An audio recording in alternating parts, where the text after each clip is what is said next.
here too. All mics are live, everybody.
Testing, testing, 1, 2, check, 1, 2, testing, testing, 1, 2, 3, check.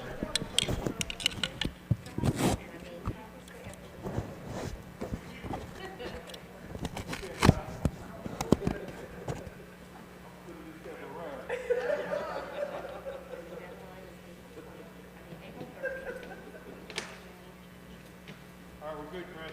All right.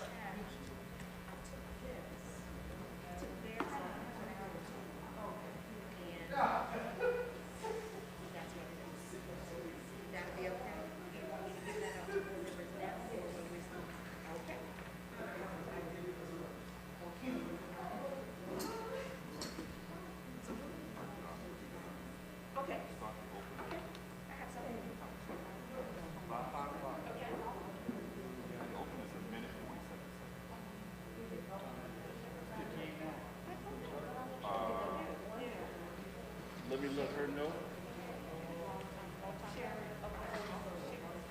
Okay. Carmen? Have you ever had any? You did? Okay.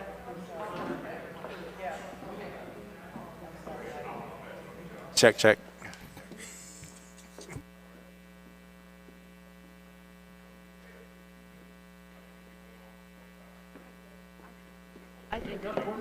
I don't think I need any more. Let me check at home. I think I have a whole box. Okay. I'll let you know. Awesome. Thank you. Yeah, check one more time. Check. Check, check. Thank you, sir. Welcome.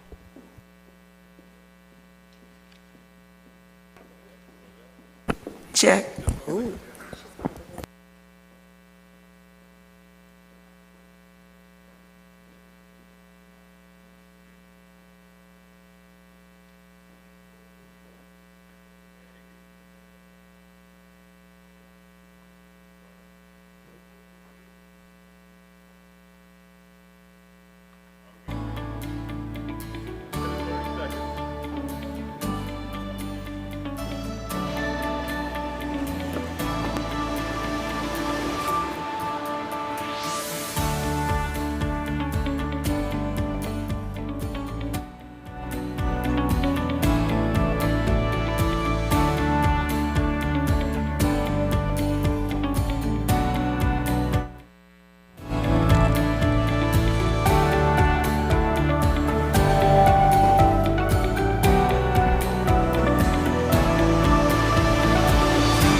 peers, and now it's time to work on ourselves.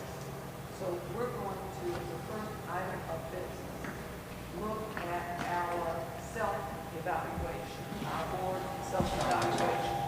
We're going to look at it.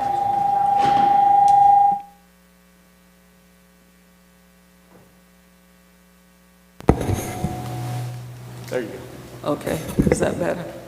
We're going to look at it in conjunction with what we hope to be our board retreat. I'm really loud today. Yes. Okay. Yes, we're going to look at it in conjunction with our board retreat. We have always seen the need for professional development with our staff, and fortunately with our staff and our teachers, and we've always tried to keep that up, but we've not done so with our board. So we're trying to do that with our board because we do want to function as a well-oiled machine, and we realize that in order to do so, we need professional development as well. We've always attended our Virginia School Boards Association work sessions, and they have been wonderful. And so that's helped to keep us operating as smoothly as we have, and it's helped to keep us doing what we needed to do, and we've been able to conduct our business and keep things going. But we'd like to do some things for ourselves. So I'd like for you, if you could, to look at the first piece of paper you should have, and it should have a cover sheet. And it's your board self-evaluation, and it should have a sheet like this that says it's due April 30th. I'd like for you to look at it. It says Effective School Boards, a Self-Reflection. And on it, we've seen this, some of us who've been on the board, Board Member Johnson, it's new to you, but it's not to us. We've seen it before, did not do much with it before, because, as I said, we started looking at it, and then we put it down, and then we didn't do anything with it as we should have. But now I think it's time for us to move forward, and if we're going to move forward, I think it's time for us to look at ourselves. It's a document that allows us to look at the characteristics of effective school boards, and we want to be an effective school board. We've been efficient in that we've taken care of school board business, and we've been able to move along, and our students have been successful, but we want to be as effective as we possibly can, and we want to focus on high expectations for our students and student achievement, which is where we are at this point in time. As we move forward, hopefully, with COVID restrictions coming down, hopefully looking forward, looking into the future next year, and looking at expectations for the board. This is something that looks at ourselves and our own reflections. It's not to evaluate your peers or anyone else. It's to look at yourself. So if you would look carefully at all of the items, you're going to look at these, and you're going to look at your own opinions and how you feel. We're going to put these together and get these back to Mrs. Gardner, our board clerk, when we finish these by the 30th of the month. So if you turn in your responses by the 30th of the month, we're going to put them together. We're also going to use your responses as we look at these. We're going to pick this document up. We're not going to put it down and forget it. We're going to pick this document back up, and we're going to look at some options for professional development for the board. And so this time, when we look at our board sessions, our board work, we're going to look at some self-improvement, some professional development for the board. And we're going to use that for our retreat. And this time we'll have a real retreat, not a retreat where we listen to reports. We've had them before in the past, but we were able to do them years ago. And we actually enjoyed some of them where the board really got into some activities, and the staff was able to, our staff was able to show us with the old board some of the things they actually had to do. We enjoyed it. I know I did, and I remember Mrs. Byron and I were on the board, and we were actually able to enjoy it, see what the staff had to do, see what we were looking at with the students, and it really helped us understand what we were dealing with and how teachers and staff and our administrators use data to make decisions about what needed to be taught, how it needed to be taught, and what kinds of things they were using in the classrooms. So when we walked through classrooms, we knew what was being taught, why it was being taught, and it gave us more, I guess, a better understanding of what it was we were looking at. So I'd like for you to look at this and really take it seriously and look at yourself. Are there any questions as you peruse this? Take a moment and look at it. Are there any questions? And this is a work session, so it's time to talk about it. Questions, comments, concerns, because we're gonna take this apart and use it as a functional instrument. And as a special educator, I'm going to say this is going to be our IEP.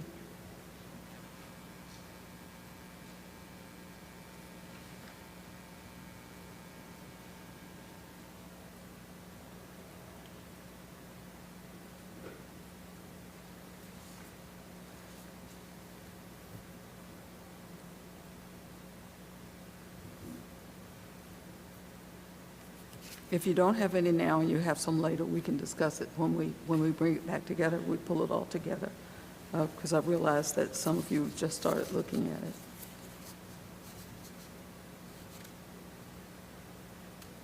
at it. I'd like to make a comment, Dr. Buck. We did this, I think, year before last. Yes. And I think with COVID, like you said, we did not pursue it because we had so many other things going on at that time. But I think it's a wonderful idea to revisit this and for all of us to really take it seriously, because we asked our employees, to examine themselves, and we need to do likewise. And I think it'll be a good opportunity for us to reflect on some things that have occurred over the last 18 months, probably. Anyone else have questions? Madam Chair, I agree with Board Member Barham, and this self-reflection certainly is an opportunity for us to take a look at how we operate as a board and come together and get some ideas. And I think the idea of having the professional development activities among the board members, I know we do enjoy those types of workshops and conferences that we get through the VSBA, but this is a great opportunity for us to be able to do something for ourselves. So thank you, and we'll take a look at it, and I'm very excited to hear what we'll be focusing on and what is to come moving forward. Thank you. Woman Johnson, did you want to say something? I was just going to say, for me, I guess it's going to be a bit more of a goal thing than it is to be a reflection, since I haven't been here. But I think it is a great piece, and I do think the more professional development anyone has in any capacity, the better we can do. Thank you. Board Member Jenkins? Yes, I want to say I agree with what everyone has said thus far.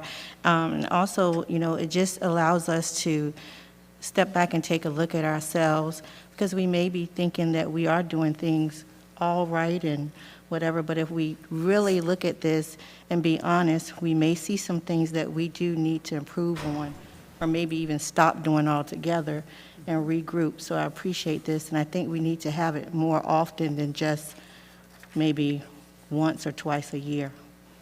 Thank you. Absolutely. Anyone else? Okay. Well, thank you. Thank you. We wanted to make sure that we had an opportunity to just refocus, if nothing else, to refocus our efforts. I think oftentimes we get behind the 8 ball and we're always chasing something rather than having a target and working toward that target. It's like things just fall out and we're always running behind it, trying to catch up, rather than having a target that we're working toward. So I think this will give us an opportunity. And again, this is what we're looking at, looking at moving toward, and we think this is a great idea for us to get started and to know and to choose our activities. And I think this is something that we ask people to do all the time.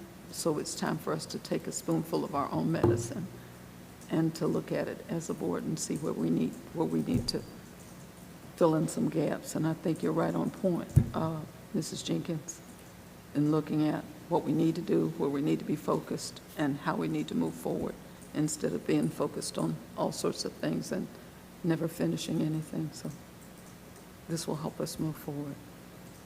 Okay? So that's our target. Our target's April 30th. If you will have these in back to us, and Mrs. Gardner will put all of this information together. We'll look at that, and then at our next board meeting, our next work session, we'll look at what information we have. She'll share that with you. We'll look at all the information that we have, and then we'll sort of bring it together and talk about where we need to go from here. Okay?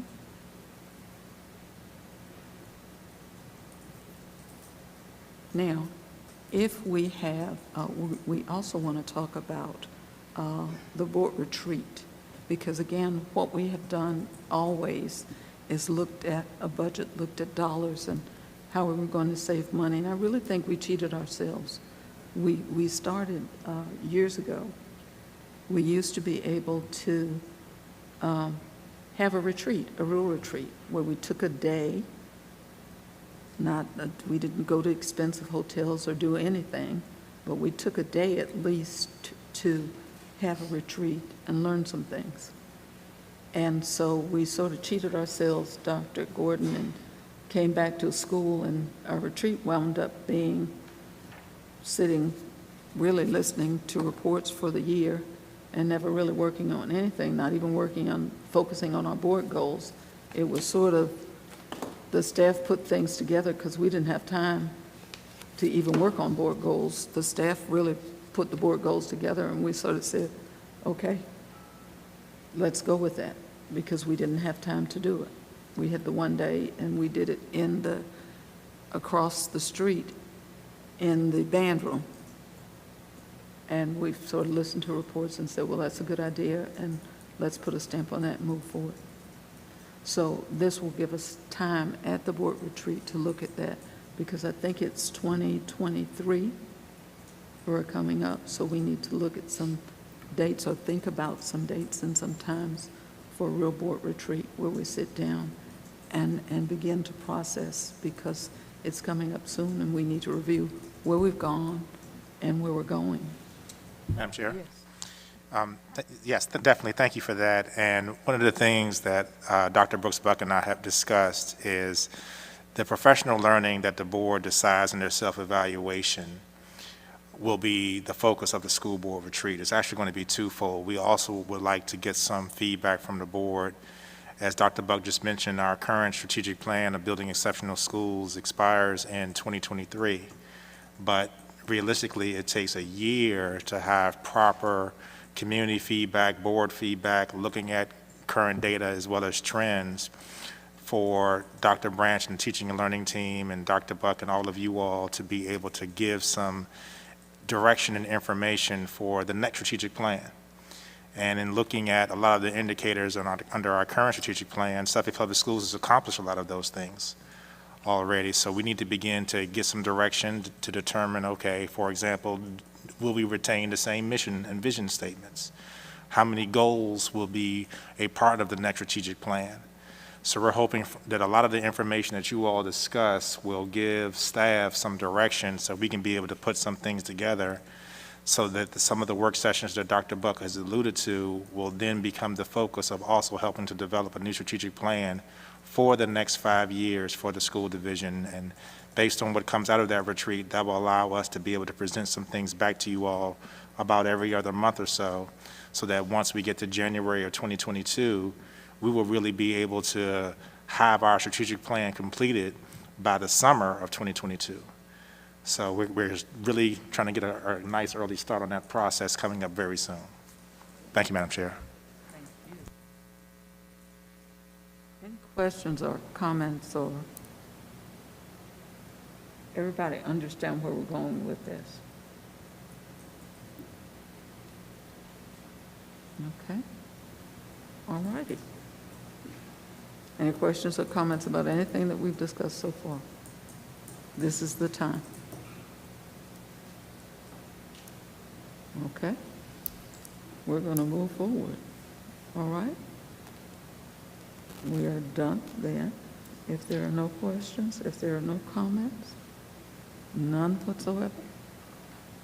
Okay? Yes.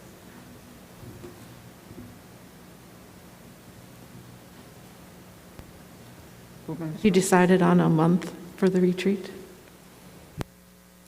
We are, at this point, ready to do that. If normally we do it in August, but it's not necessarily so. It's up to us to make the choice, Board Member Stewart. So if there are some recommendations from you guys, that's what we need to talk about now. So you're right on point. That's what we need to talk about. I think we're on. I called 12 districts in our area, and 10 of them do it during the summer, so I'd like to suggest that we do it in July, June or July, or early August. There were only 2 districts out of 12 that did it at a different time, and 4 of those had two per year. And I think this board usually did it in August. I remember once when Dr. Whitney asked it to be moved up to July. So I'd like to suggest we do it during the summer. I think it was Roanoke, Stafford, and Chesapeake that have 2 a year. And then there were only 2 districts that did not do it during the summer. Just out of the 12 I called. You think, Board Members? So normally we did it like the first week of July, maybe July 8th or around that, August, I'm sorry, the first week or so in August or early in August. But July seems functional to me. What do you all think? Give us some feedback. This is the time that we need to work on this. That's why I thought a work session would make sense for this. So this is the time. Yes. Board Member Johnson. If we're going to look at July, I would only suggest that we stay away from the beginning of July. Oh, because of the holiday. Okay. And I have no problem with any of it. I mean, I think time is good. If we do it sooner, I think that's perfectly okay. I just think we need to make sure we pull one that everyone's comfortable with what we did. Okay. A lot of times, Madam Chair, I'm sorry, may I speak? July generally is a vacation month for a lot of people. I agree that we do need to stay away from the earlier part of the month. And we have been, I believe previously it's been done in early August. Yeah, I guess everybody probably had an opportunity to take care of vacations, but I don't know about this year. Probably people won't be doing too much vacationing, but I guess down the road we'll take a look at that, yes. Madam Chair, that is one other thought. I mean, I know from council retreats that a lot of times we would have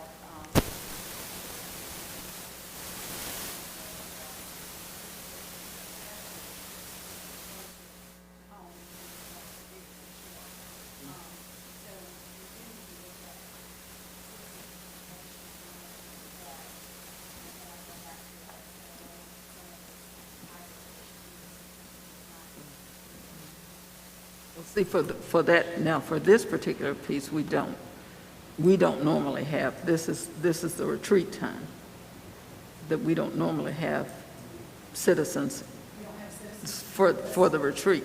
Not for the retreat, we don't. They listen if we tell them. Oh, when you all have the retreat. But they come to listen. Oh. And go and leave at lunchtime and come back and whatever else. So I think we definitely want it to be Available to them. available, close enough that they feel they can come, and at a time when they feel that you're not being like that. Oh, okay. Makes sense. Board Member Jenkins? I agree. July may be kind of iffy since we haven't done it before. And August, I'm fine with August. I'm even fine with July, but we just have to make sure it's not going to, jeopardize anybody else from coming. And I understand what other schools do, but we're still Suffolk Public Schools, and so we need to do what is best for us. So July doesn't matter. I'll make myself available. Okay.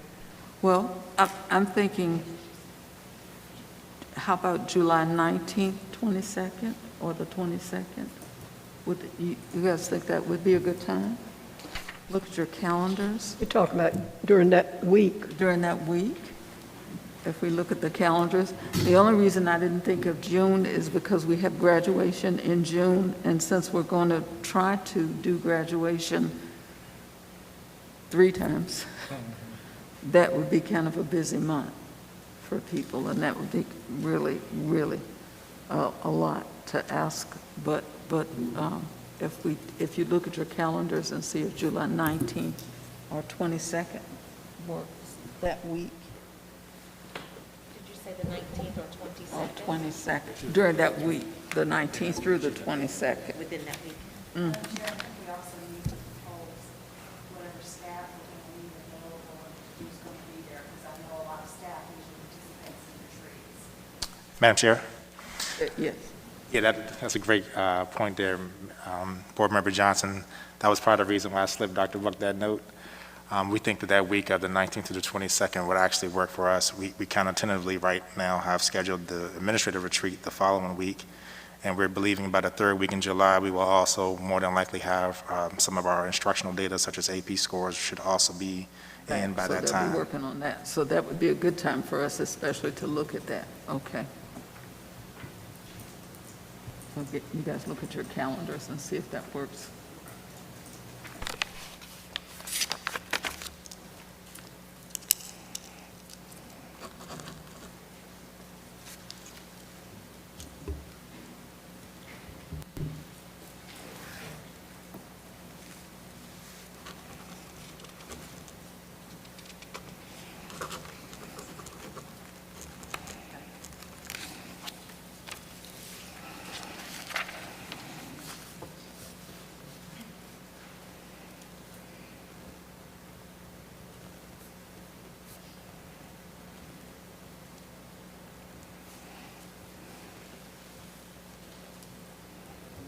Are we agreed that we will have it sometime during that week?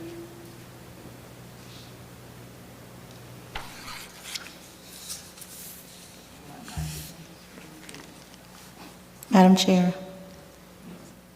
Yes, Board Member Jenkins? Mr. Riddick said that works for him as well. I'm sorry? The date, the 19th of July, works for him. Mr. Riddick. Oh, okay. Did you send him something? I guess he's listening. Oh, okay. Oh, well, I thought he wasn't going to be available. Okay, well, He's just listening. can he He may give? be still in transition to get to his point. Is he in the waiting room yet? He is in the waiting room? Is he in the waiting room? Okay, well then. Okay, well, we just simply need to make a motion to admit him. We didn't know he was in the waiting room. Oh, okay, okay. Mr. Waller, could we make that motion?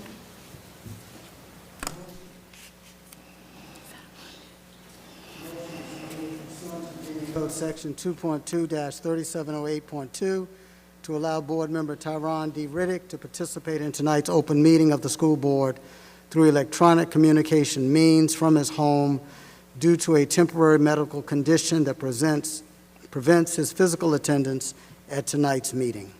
So move. So move. Second?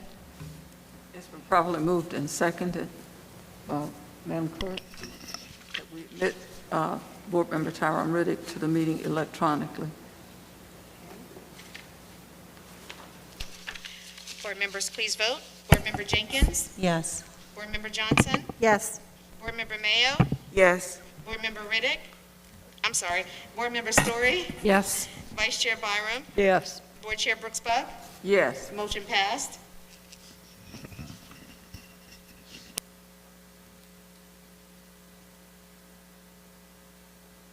Thank you. Welcome, Board Member Riddick.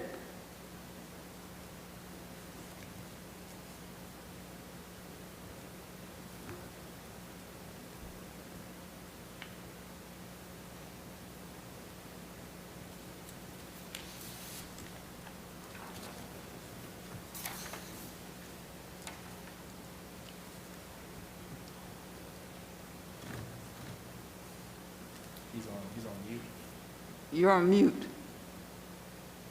Thank you. Okay, thank you. Thank you, welcome. Okay, will that work for you? Yes, the week of July 19th works perfect for me. Good, good, okay. So we're on then? Is the board members, is everybody good with that? So that's the plan, all right? So we can move on with that then. We've got a date. We're going to look at our self-evaluation, have that in by April 30th, and we'll discuss it more at our next work session, which will be at the beginning of our next meeting in May. We'll look at the data. We're going to send that data in to Mrs. Gardner by the 30th, and she'll put it all together for us. We'll discuss it then and look at some topics for our retreat, our professional development topics, and we're also going to look at beginning the process and setting up some dates for our strategic planning and some other things, okay? So we're all set. Are there any questions now? Anybody have any more questions, concerns, or things you'd like for us to consider? Board Member Jenkins, did you have a question? Okay. Okay.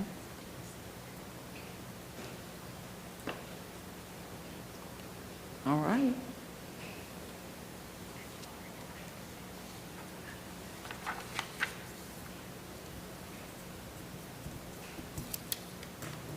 And as soon as you joined us, we're ready to go. Okay. Board Member Riddick, as soon as you joined us, I guess we are, if there are no questions, we are finished with this portion of the meeting. We are going to adjourn at this point in time.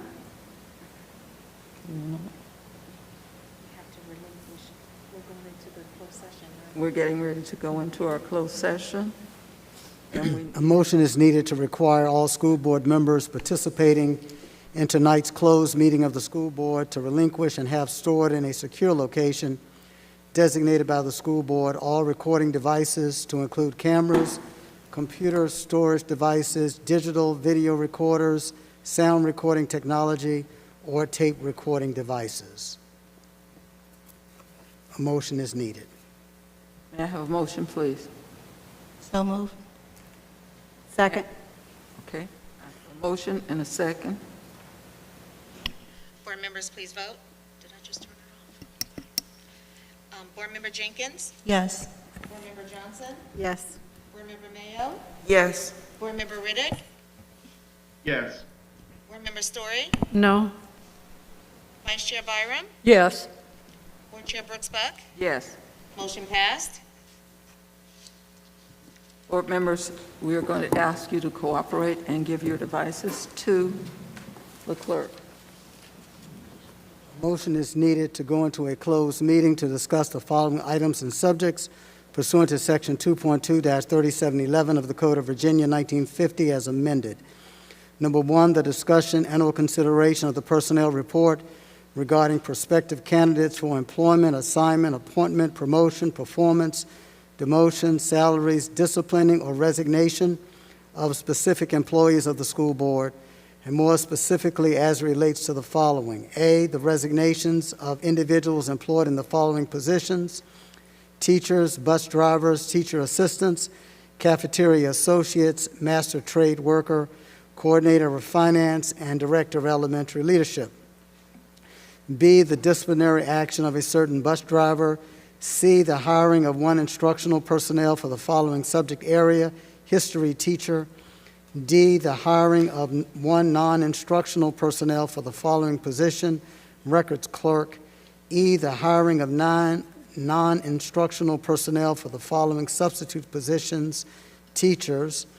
F, request for approval of compensation for a special needs bus driver to receive stipend and back pay after being omitted from the original stipend list for the 2020-2021 school year in the amount of $2,417.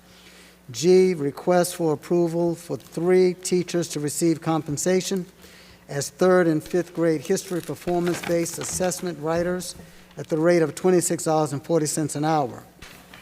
H, request for the approval for 2 employees to serve as algebra readiness tutors, one at John F. Kennedy Middle School, the other at Kings Fork High School, at the rate of $26.40 an hour.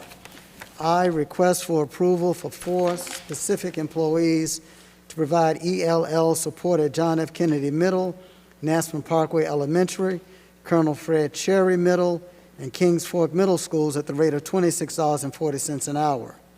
Request for approval for extra duty supplements for 26 teachers assigned to Kings Fork High, Nassau River High, and Lakeland High Schools to provide English language learner support in the amounts of $200, $100, and $66.67 each.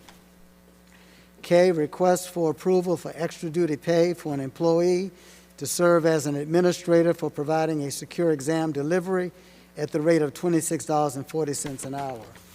L, request for approval for 4 employees to serve as professional learning community lead facilitators for Civics 7 and Science 8 at the rate of $26.40 an hour at John F. Kennedy Middle, Colonel Fred Cherry Middle, and John Yates Middle Schools. M, request for approval for extra duty supplements for 50 athletic coaches, a band director, choral director, department head, drama director, flag corps director, forensic director, newspaper and yearbook director at Kings Fork High School as per the 2020-2021 published classification and compensation plan for salary supplements. N, request for approval for 8 specific employees to receive a stipend of $290.40 each to provide ELL cohort support. O, request for approval for 42 specific teachers and coaches to receive compensation for developing professional learning sessions for March 5th and March 12th Best Practices Training Series at the rate of $26.40 an hour, not to exceed 2 hours. P, request for approval for 4 employees to participate in the early start screening process for the 2021-2022 school year at the rate of $26.40 an hour. Q, request for approval for 20 PBIS coaches to receive stipends at the rate of $200 each. R, request for approval for 2 cafeteria associates to receive extra duty pay at the rate of $13.37 an hour. S, the approval for a specific ROTC teacher to receive extra duty compensation at Lakeland High School for the 2020-2021 school year at the rate of 1/7 of their individual contracted pay. T, the approval for a specific special education teacher to receive extra duty compensation at Nassau River High School for the 2020-2021 school year at the rate of 1/7 of their individual contracted pay. U, the request for approval for a specific Spanish employee to provide ELL support during the 2021 school year at Nassau Parkway Elementary at the rate of $26.40 per hour. V, request for approval for a specific special education teacher to serve as a homebound teacher for the 2021-2021 school year at the summer of 2021 at the rate of $27.40 an hour. And W, the request for approval for a specific employee to provide ELL support at Nassau Parkway Elementary School during the 2020-2021 school year at the rate of $26.40 an hour, all of which is authorized by Section 2.2-3711A1 of the Code of Virginia 1950 as amended. Number 2, the discussion and/or consideration of the Student Services Report, where the discussion in an open meeting would involve the disclosure of information contained in a student's scholastic record, and more specifically as it relates to the following. 27 out-of-zone requests for students enrolled in Suffolk Public Schools to attend school out of their designated school attendance zone. which is authorized by Section 2.2-3711A2 of the Code of Virginia 1950 as amended. And then number 3, consultation with legal counsel pertaining to actual litigation where such consultation or briefing in open meeting would adversely affect the litigating posture of the public body, and more specifically as it relates to Sherry D. Story versus Suffolk City School Board and others, which is currently on appeal before the Supreme Court of Virginia, which is authorized by Section 2.2-3711A7 of the Code of Virginia 1950 as amended. So move. Second.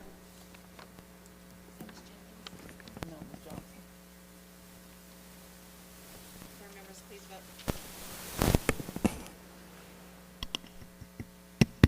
Board members, please vote. Board Member Jenkins? Yes.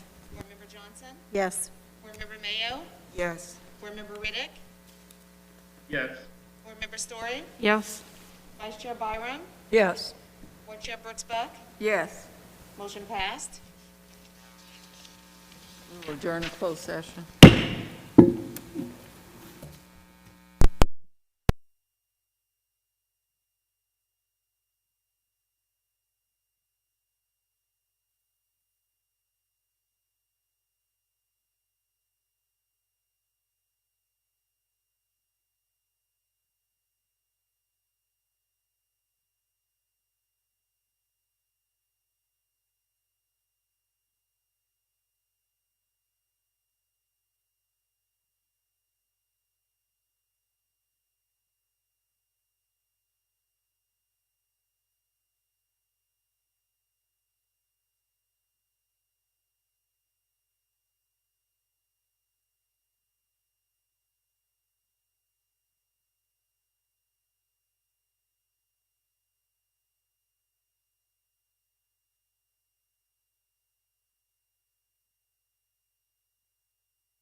Yes, yes.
Hello? Okay.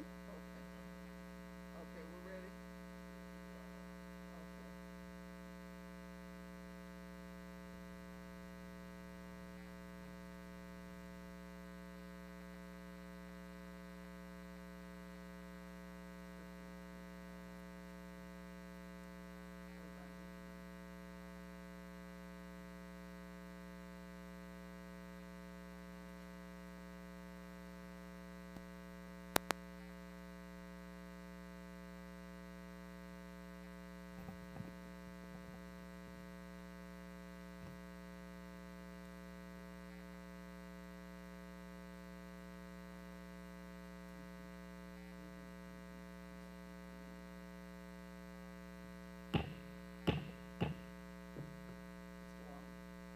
Resolution of certification of the closed meeting of April 15th, 2021, pursuant to Section 2.2-3712 of the Code of Virginia 1950 as amended. Whereas the School Board of the City of Suffolk is meeting on this date pursuant to an affirmative recorded vote and in accordance with the provisions of the Virginia Freedom of Information Act. And whereas Section 2.2-3712 of the Code of Virginia 1950 as amended requires a certification by the school board that such closed meeting was conducted in conformity with Virginia law. Now therefore be it resolved that the school board of the City of Suffolk hereby certifies to the best of each member's knowledge, number one, only business matters lawfully exempted from open meeting requirements by Virginia law were discussed in the closed meeting to which this resolution of certification applies, and two, only such public business matters as were identified in the motion convening the closed meeting were heard, discussed, or considered by the school board of the City of Suffolk. So move. Second. Board members, please vote.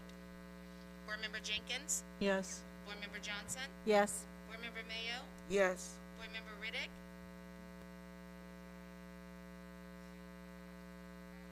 Board Member Story? No. We talked about some current hiring practices and success or not. That wasn't on our agenda.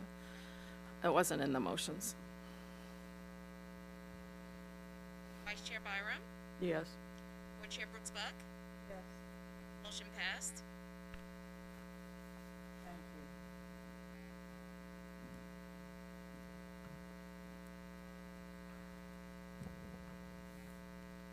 Good evening. We're ready to open graduation. We're looking to recognize our graduates from Kingsford High School. We are going to ask, as we always do, that people follow directions. We try to get people to follow directions and be professional. So we're going to ask all of you who are in the auditorium for the health and safety of persons who are here. If you are not speaking, please wear your mask.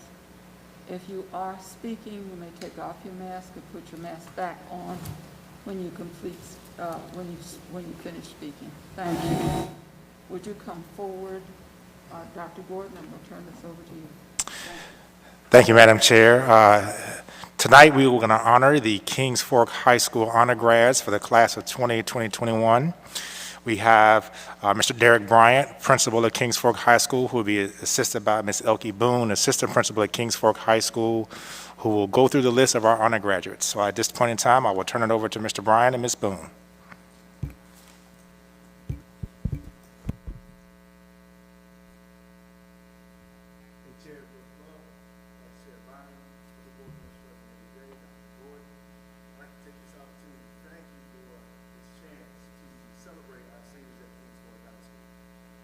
Tonight we have 113 seniors that will be graduating with honors. Very, very proud of these students. Through this school year, they've shown that they can persevere, the courage that they have, and demonstrate throughout the course during this 2021 school year that they still have what it takes to do what they need to do in the classroom and excel. Because of the sheer number of students that we have, I have asked Ms. Boone, who's also in charge of the 12th graders at Kings Fork High School, to assist me. So she'll start with the first half of the seniors, and then I'll conclude that list.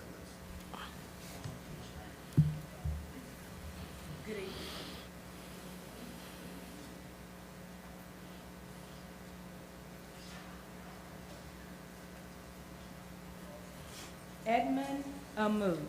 Parents, Grace Amu. My favorite memory in Suffolk Public Schools was the 9th grade spring fling. Muhammad Sharif Awadala. Parents, Sharif and Joanne Awadala. This is my first year in Suffolk Public Schools.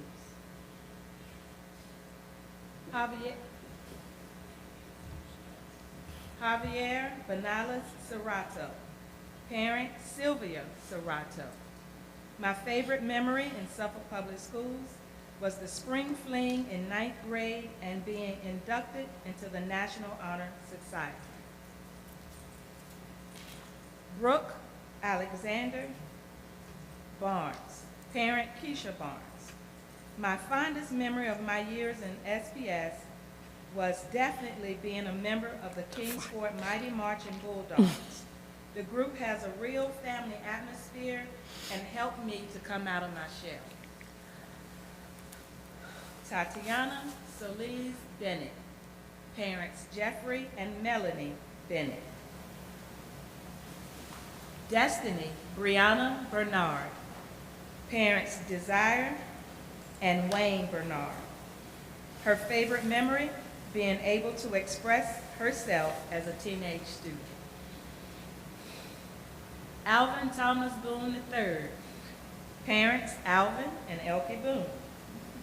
His favorite memory, missing the bus in the morning, then having to chase it down the road with one shoe on and microwavable pancakes in his mouth every day from 5th grade to 10th grade. Rama Alexis Kiara Boone. Parents, Angela and Kenny Boone. My favorite memory in Suffolk Public Schools, taking pictures junior year after the pep rally with my IB class. Roosevelt Lamonte Brown III. Parents, Dr. Marcia and Roosevelt Brown II. My favorite memory in Suffolk Public Schools, being on the tennis team 4 years and receiving a MVP award and lettering twice. Samira Ann Buchanan. Parents, Skylar and Twaisha Buchanan Price. Fondest memory, being able to help design a set for multiple spring productions. Megan Ann Carlisi. Parents, Amy and Christopher Carlisi. Fondest memory from my time at Kingsport would have to be the half hour at the lunch table. The lunch table was an epicenter of entertainment, and I owe many of my passing grades to the collaborative tutoring sessions held with my peers before class.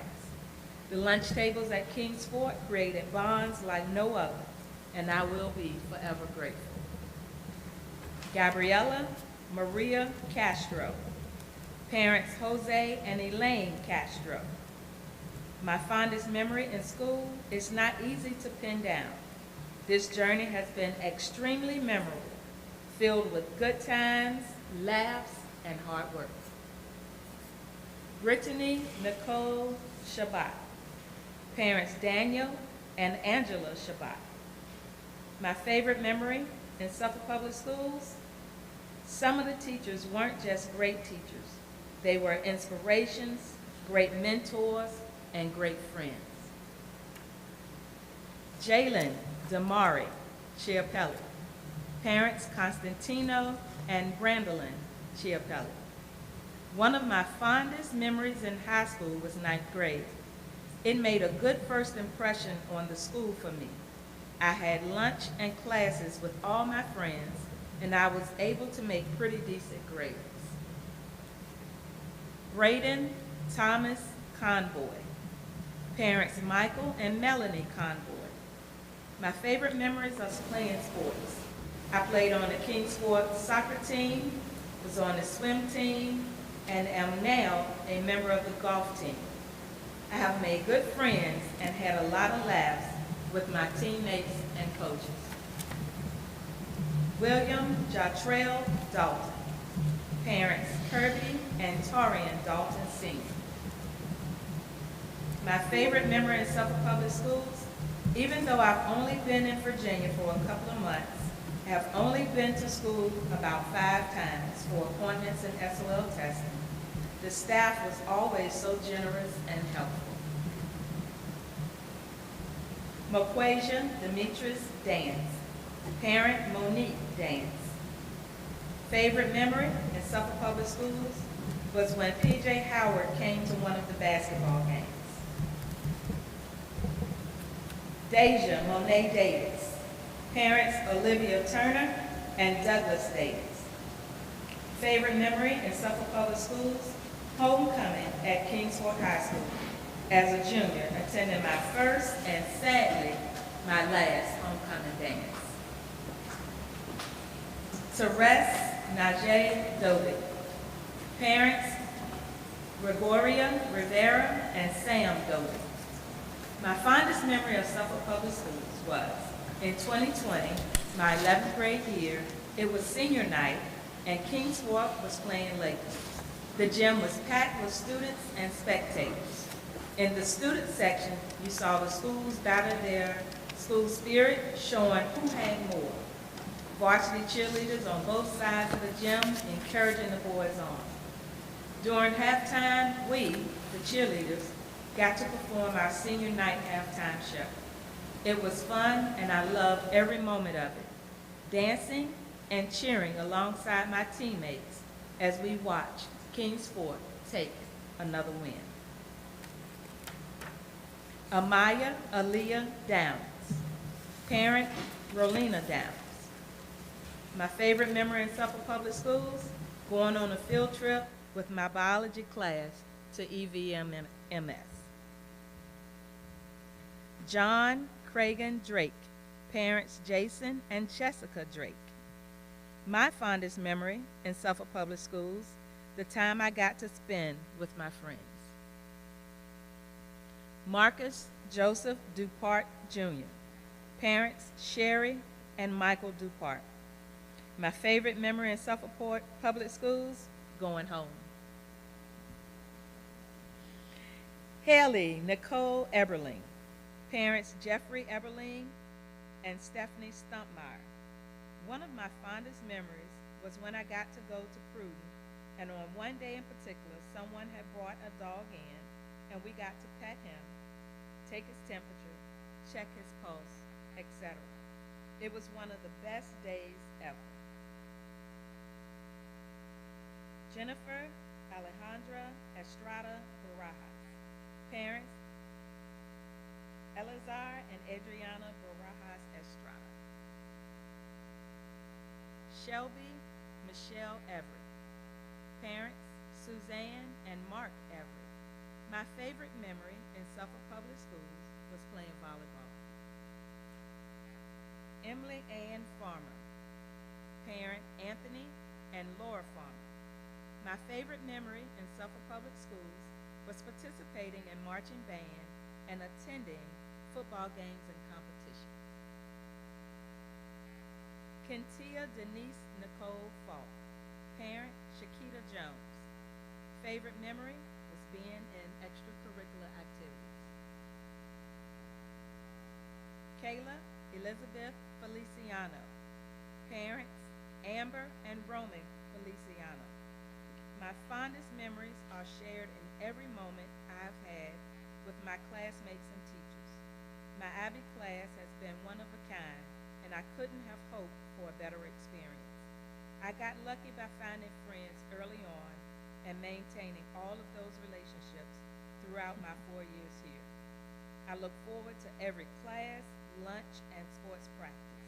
Every sad, happy, angry, and scary moment has shaped me, and I cannot pick one moment to go before another. Thank you. Jalen Michael Tyrone Fletcher. Parent Marvin Fletcher. Favorite memory? Being accepted into the IB program. I knew that I wanted to be able to attend a good college post-high school, and I knew that the IB program would set me up to do just that. So, it was a very exciting moment. Devin Jania Foskey. Parents Janelle and Keith Foskey. My favorite memory in Suffolk Public Schools, seeing my friends and joking around every morning before class always made my day 1,000% better. We would walk around the building and talk about everything before 8:25. Nikaya Lixian Foster. Parents Bernice Foster Holland and Terry Holland.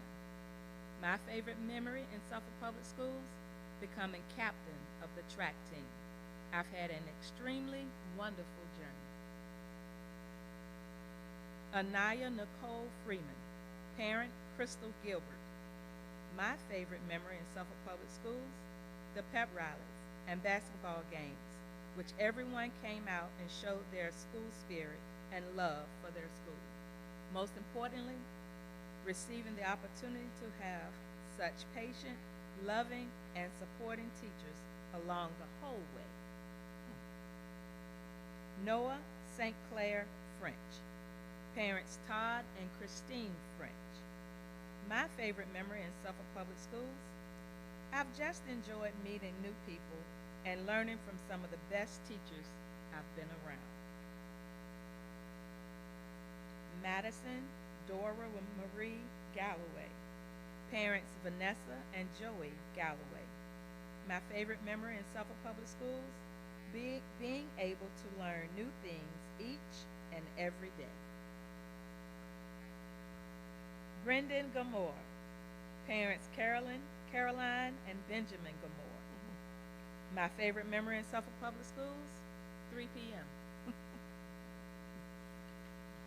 Aiden Heath Gay.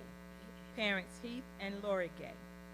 My favorite memory in Suffolk Public Schools, in 8th grade, where I became close with teachers and students and formed a lot of amazing, lasting relationships. I'll never forget the feeling of closeness and being appreciated by everyone just for going to school. Elijah Russ Gent. Parents Tamara and Travis Gent. Isaiah Travail George. Parents Tasha and Travis George. My favorite memory in Suffolk Public Schools, I was once a strong Marlin, McBain Junior Elementary. Then I grew my claws and became a Wolverine, John F. Kennedy Middle School, only to become a member of the dangerous though intelligent Bulldogs, Kingsford High School. Mrs. McKinney at McBain, Mrs. Griffin at Kingsford High were the best teachers, hands down. Enrique Gonzalez Gutierrez. Parent Enrique Gonzalez. My favorite memory in Suffolk Public Schools, I enjoyed talking to teachers about in-depth subjects of the material we would learn. I found some of the material I learned here very interesting and intriguing. Alana Nicole Gordon. Parents Stuart and Lenny Jones. My favorite memory in Suffolk Public Schools, hanging out with friends after school while waiting for my dad to finish working. Swim season was always fun too. Mason Levi Greer. Parents Patricia and Clarence Greer. My favorite memory in Suffolk Public Schools, performing for people in drama club.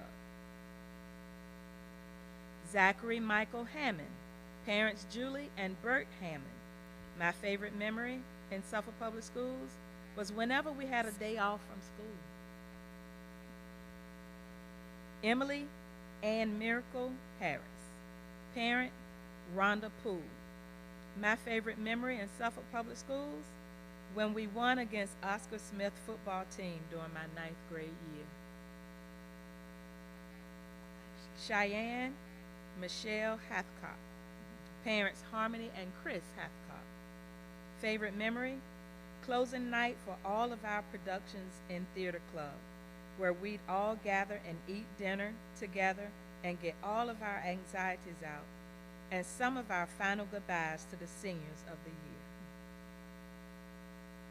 Jaden Allen Hayes. Parents, James and Shoshana Hayes. Favorite memory was playing on both the JV and varsity football teams. Being on these teams created an environment of family and unity on and off the field. Cheyenne Alyssa Henry. Parents, Alicia and Peter Henry. Kiara Janelle Henry. Parent, Mary Anderson. Fondest memory occurred during my sophomore year in my French 3 class when we had a French potluck and we all got to eat and watch movies together. Kobe Vance Height. Parents, Christy Filson and Shannon Bell. My fondest memory in Suffolk Public Schools was making multicolored rockets and semi-intentionally making them to blow up in the air because it looked cooler than it actually landed. Michael Daniel Hildreth. Parents, Matt and Courtney Hildreth. My favorite memory in Suffolk Public Schools, going to the regionals with the swim team. Faith Melody Hobbs. Parents, Florence and Stephen Hobbs. Fondest memory was volunteering at the Peanut Fest with friends. Carly Rayanne Holmes. Parents, Jennifer and Henry Adams. Favorite memory in Suffolk Public Schools? Odd day lunches were the highlight of my entire junior year until COVID took it away. Jordan Hudson. Parents, Erica Grant Hudson and Brian Hudson. My fondest memory is the talent show that happened during my freshman year. It was really fun and all the acts were entertaining in some shape or form. It really brightened my mood and was a nice break from schoolwork. Deja Nichelle Hunt. Parents, Chanel and Carl Hunt. My fondest memories would be going to sports games. It was a fun break from the schoolwork. Amani Erica Hyman. Parents, Venice and Eric Hyman Sr. My favorite memory in Suffolk Public Schools, meeting people, making connections, and getting to know myself and who I am. Gabriel Liam Jackson. Parents, James Jackson, Kate Jackson, and Jose Rodriguez. My fondest memory was probably walking through the halls of Northern Shores or participating in sports at Kings Fork High.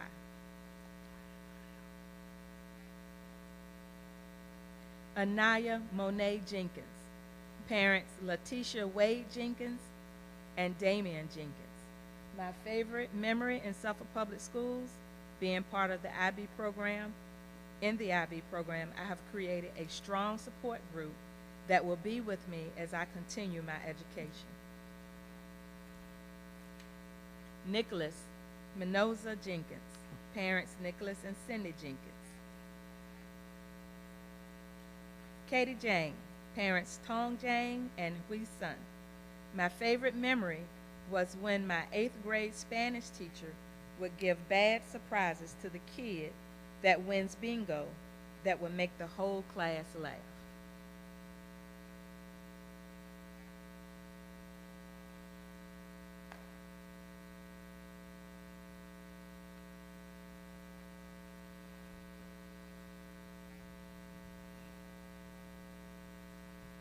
Leonard Dante Johnson. My favorite memory in Suffolk Public Schools, I haven't been here very long and school was interrupted by COVID. Jermaine Kolowale Jones. Parents, Tashina and Jermaine Jones. Emma Kaylee Joyner. My favorite memory in Suffolk Public Schools, creating lifelong relationships with students in the IB program. Parents, Christy and Ben Anderson. Abigail Catherine Cluck. Parents, Mark and Paige Cluck. I will probably say my fondest memory at Suffolk Public Schools would be meeting all the wonderful teachers, coaches, and my small group of friends. Thank y'all for always encouraging me to do my best. Jacob Andrew Kamichek, parents John and Angie Kamichek. I'm grateful for the most dedicated teachers who believed in me and everyone else. I wish this was a valedictorian message, even though I might not be good enough, because I want to express my gratitude and my deepest respect to everyone. Education is the most important thing. Don't put a price on it. Dominic James Landon. Parents, Andrea and Joshua Landon. My favorite memory in Suffolk Public Schools, playing varsity soccer sophomore year. Taylor Elizabeth Lassiter. Parents, Elizabeth Doughty. My favorite memory in Suffolk Public Schools, becoming close with my teachers and making lifelong companions. Chris Lee. Parents, Tao Lee and Shelley McGeown. My favorite memory in Suffolk Public Schools, I enjoy going outside to take pictures during the last few weeks of my junior year. Faith Nevaeh Lewis, parent Cherie Lewis. My fondest memory in Kings Fork is when we had a Christmas party in Miss Bangley's class and sang music and played Just Dance. Apollo Lynn, parents, Kenny Lynn and Mandy Lee. The best memory I had is when I joined AFJROTC and did all the activities that we did, drills, class, inspections, trainings, and the friendships made through the program. Quentin Malik Livingston, parent, Patrice Cheeks. My favorite memory in Suffolk Public Schools, game-winning shot. We are playing against Mitchfield High School, couple seconds left on the clock in the state championship, in the state playoff game. We are down by 1, ball is inbounded. They double-team Jaden, who was the point guard at this time. He swings a good in-rhythm pass to me. I shot it and made it. The team was like no other. We always stayed locked in together. It was a brotherhood bond. And that goes to show because we're state champs.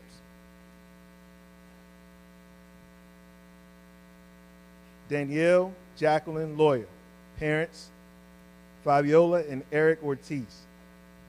My favorite memory in Suffolk Public Schools, playing field hockey my junior year and the support I received from the team. Kelsey Elise Little, parents Joy and Brian Little. My favorite memory in Suffolk Public Schools, on the first day of 5th grade, a boy on my bus asked for my autograph. He said I look like Honey Boo Boo, which I liked. I don't remember if I signed his paper, and it was the best moment of school. Brock Allen Marquise, parents Molly and Russell Marquise. My fondest memories are meeting the people I still interact with outside of school hours and the opportunities provided for excelling in the academic courses. Jalen Martin, parent Tony Lynn Martin. My fondest memory is every moment I got to spend growing with the people I care about, whether it was running reps on the cross-country course, swimming laps with the swim team, or even just walking into class and having people who I trust and care deeply about waiting there for me. Kaylin Elizabeth Martinez Ortiz, parents Adriana Ortiz and Cesar Garcia. My favorite memory in Suffolk Public Schools, my English class, and I went to Elephants Fork Elementary School to read and entertain kids. Brandon Terrell Matthews Jr., parent Tanya Etheridge. My fondest memories from school are the times I spent with my friends, from classes to track practices, even lunches.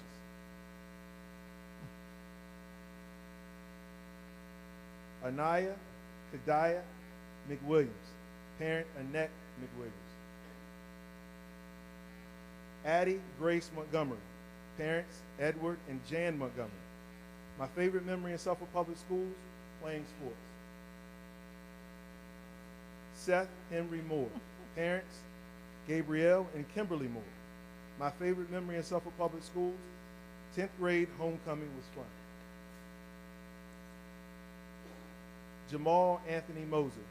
Parents Rodney and Elaine Moser. My favorite memory in Suffolk Public Schools, playing high school basketball. Haley Madeline Munich. Parents Joseph and Colleen Munich. My favorite memory in Suffolk Public Schools, playing field hockey and other sports. Michelle Tanae Payton. Parents Cleveland and Shanika Smith. My favorite memory in Suffolk Public Schools, my IB pinning ceremony. My parents came to support me during the ceremony and stayed afterwards and ate cupcakes and spent time with my teachers and friends.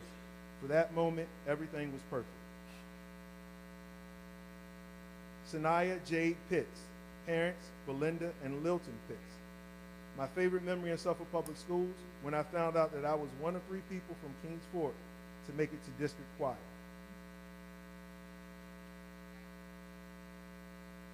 Sarah Elizabeth Powell. My fondest memory, parent Joan Powell. My fondest memory would have to be Mr. Payton's math class. I had him 3 years in a row, and he never got frustrated with me, even when I asked the same question 4 different times. And I'm very thankful for him. He never gave up on me, even when I did. Arun Judea Ricks. Parent LaRonda Ricks. My favorite memory in Suffolk Public Schools, playing for the Lady Bulldogs basketball team. They helped me grow in so many positive ways, and I'm truly thankful. Lanicia Alexandria Ricks. Parents, Karen Edwards and Stephen Ricks.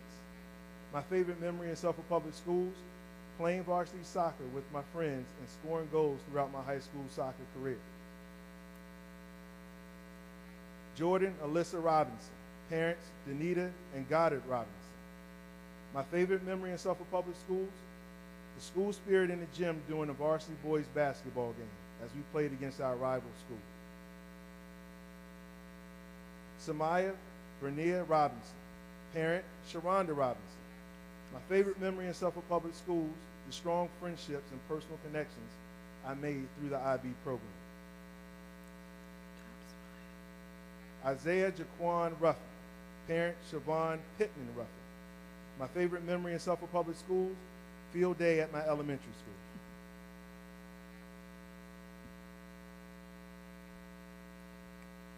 Jakaya Elizabeth Samia Rumini. Parent, Nikita Morris. My favorite memory in Suffolk Public Schools, one of my art pieces was selected for an exhibit. Even though it didn't win, it felt good to know that something I worked on was acknowledged by others. Isaiah Alexander Scott. Parent, Janelle Beasley. Sajan Sharma. Parent, Janice and Kashiti Sharma.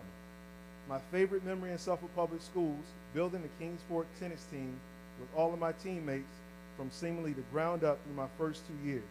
I met a lot of people as well as some of my now current friends. Shalia Monique Sharp. Parent, Cassandra Williams. My fondest memory was being able to find more of my interests and find out more things within myself. I did track throughout my high school years, and I really enjoyed the sport, even more than I thought I would. Track taught me to push no matter how hard things seemed. I also experienced making mistakes, making tough decisions, and learning new things. That's what makes high school so exciting, because of all the new experiences. Ricardo LaMichael Sigler. Parents, Elisa and Jamie Moses. My fondest memory is our homecoming dance last year.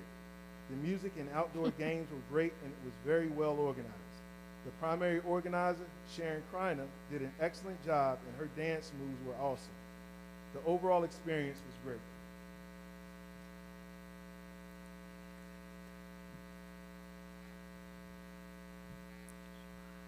Phoenix Marie Jolie Singletary. Parents, Dawn and Joel Singletary. My favorite memory in Suffolk Public Schools, playing 3 varsity sports throughout my high school years, field hockey, swimming, and tennis. Shemaya Faith Smith. Parents, Latoya and Sherman Smith. My fondest memory would be cheering at Norfolk State University for the basketball playoffs. William Jake Snipes, parent Cameron Lohman. My favorite memory in Suffolk Public Schools, Spirit Week leading up to our pep rally and the homecoming game when we beat Oscar Smith will always be one of my favorite high school memories. Lisa Renee Starkey, parent Jennifer Laffey. My favorite memory in Suffolk Public Schools, playing soccer for Kings Fork High School. Amir Deshaun Taylor, parent Elania Adams. Even though this has been my first year attending Kings Fork High School, the school has become an amazing part of my senior year. Though everything is happening in the world, the school has definitely helped and ushered me to succeed in graduating and focusing on my grades. Mari Cartiana Theus, parents Jasmine Downs and Mario Theus. My favorite memory in Suffolk Public Schools, freshman orientation.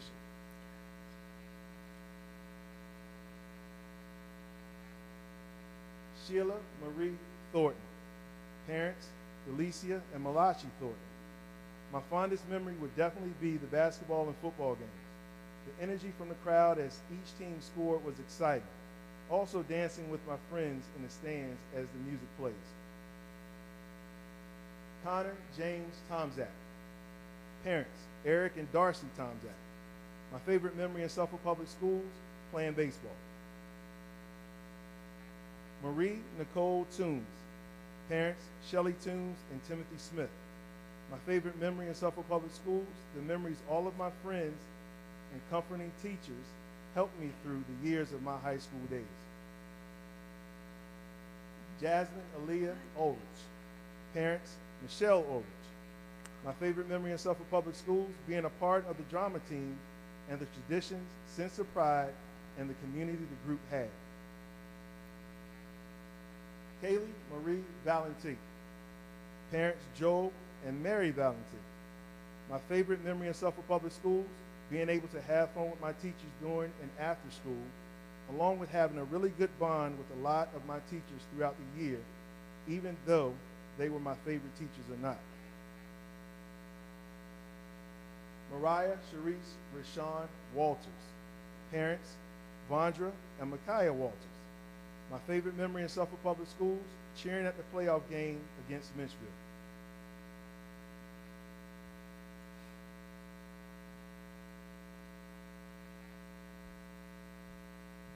Sanaa Anasia Ward, parents Helen Ward and Patricia Ward. My favorite memory in Suffolk Public Schools, in 2019, I won junior class representative. Donye Amina White, parents James and Dominica Pope. My fondest memory in Suffolk Public Schools, at Kings Fork High School, when Miss Bangley had a 2019 Christmas party, all of my friends and I went to her classroom and we had an amazing time with each other. We danced, sang, ate, and laughed while making memories together. Forever a Bulldog. Ashanti Kiana Williams, parents Kalia Porter and Glenn Hart. My favorite memory in Suffolk Public Schools, being a part of the varsity girls basketball team, my sophomore year. I was first introduced to the team with welcoming arms. I grew to love being a part of the program my first year, and I wish I could have come sooner. Emerald Elizabeth Williams, parents Cecil Williams, Courtney Williams, and Marion Williams. My favorite memory in Suffolk Public Schools, it was a field trip I took with my AFJROTC Corp to Washington, D.C. It was a day to really bond with the other cadets. Nathan Rivers Wilson, parents Vicki and Scott Wilson.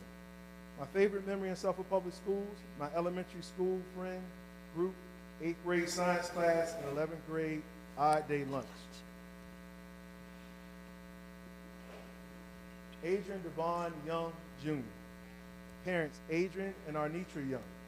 My favorite memory in Suffolk Public Schools, when I got cut from the volleyball team for trying to play football, knowing that's not my sport, but when having one of my best seasons. Lona Catherine Young. Parents Deborah and Kurt Young. My fondest memory of school, public school, was in 3rd grade when my mom made cupcakes for the whole class for my birthday. D'Angelo, Luis, Zeno. Parents, Luis and Priscilla Zeno. My favorite memory in Suffolk Public Schools, one time we were watching a movie in class, and I leaned back and fell and thought it was very funny. Board members, I'd like to present to you the honor grads, 113 honor grads at Kings Fork High School. Thank you so much for the opportunity to celebrate these students. One of the things that sticks out to me when talking about these students is just the positivity. Through a very, very difficult time, they remain positive. And that's the spirit and the culture over at Kings Fork. So once again, I would just like to thank you guys for the opportunity to celebrate these students. Thank you.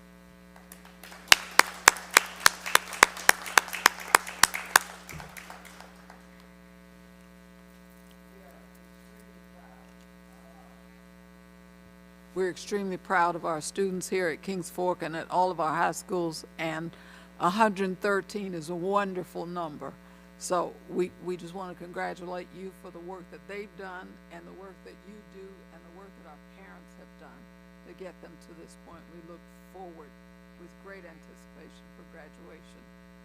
Board members, I usually give the board members in the area who represent this group an opportunity to speak first. So, Mrs. Story, would you like to? Yes, thank you. I am. This class of seniors, it was my last year I was at Kings Fork, and they were freshmen as IB students. So I recognized a lot of their names, recognized a lot of them. They've matured, grown up. It was good to see that they've liked the IB program so much. Many of them had fond memories of the IB program, and I had fond memories. They were just an excellent freshman class. I think I had two classes of pre-IB that year, and so it was very fun. But I say congratulations to all the honor grads and all that are graduating from Kings Fork High School. It was a really tough year. It's not easy, and any of our students that are graduating and then graduate with honors, they've really stepped up to the plate. So congratulations, students. Enjoy your summer and definitely have a very good start, I know you will, to your next experience in life. So congratulations, Bulldogs. Mr. Riddick, I know you're joining us remotely, but I know you have something to say to the Bulldogs. This is your school as well as some of your students, so. Yes, I am excited. I do have a lot I would like to say, but I'm going to condense it for the sake of time. I'm so proud of the alumni, future alumni of Kings Fork High School. I stood once where you're currently standing now. It's an exciting time of the year. You all have went through some unforeseen challenges. You have faced those challenges head on, and you grabbed it by the reins, and you did what a lot of people couldn't do. And I just want to say I'm extremely proud of you. I know a lot of you all personally. I had the privilege of working with you all during your community service hours and other different facets over the last 4 years that you've been at Kings Fork High School. And I just want to say I'm extremely proud of you. From one Bulldog to another, keeping on. Remember, the sky's not the limit. There are footprints on the moon. Life is like a bank. We can only take out of life what we put in it. If you ever need me, feel free to send me an email. I support you 1,000%. Thank you, Madam Chair.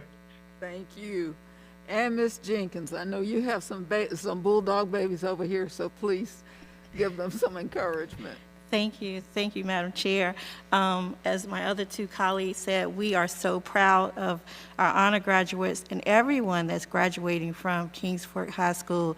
You've done a magnificent job in this challenging time. As we have said before, we are proud of you, and we know you're not going to stop here. You're just starting, so you're going to leap over to the next phase of your life, and you're going to do magnificent things. And I just want to let you know, I don't want you to spend time trying to highlight faults of other people as you go through your life's journey. But if you see someone that's maybe fallen by the wayside, go pick them up and help them so you all can get to the finish line together. Because finding faults in others does not uplift you. what uplifts you is when you find those people and you help them on their journey while they're on their way. Again, we're proud of you, and if you need anything from us, especially myself, just give me an email, give me a call, and we will be there to assist you. Thank you. God bless. Board Member Johnson. Yes, I'd like to say congratulations to the 113 honor graduates from Kings Fork. That is a huge number.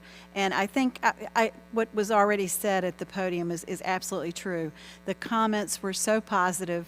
There were so many good memories. And even though this has been a very, very difficult year, these students have excelled with virtual, with new, different, having to do things a different way, and yet they kept right on. And I just applaud each and every student that is graduating. I'm excited that we're going to have graduations. But to the 113 honor graduates, and to the teachers and the parents and everybody that's done and gone an extra mile this year. It has taken a lot to get through, just to get through this year. And to have 113 honor graduates is amazing. Thank you. Board Member Mayo. Yes. Thank you, Madam Chair.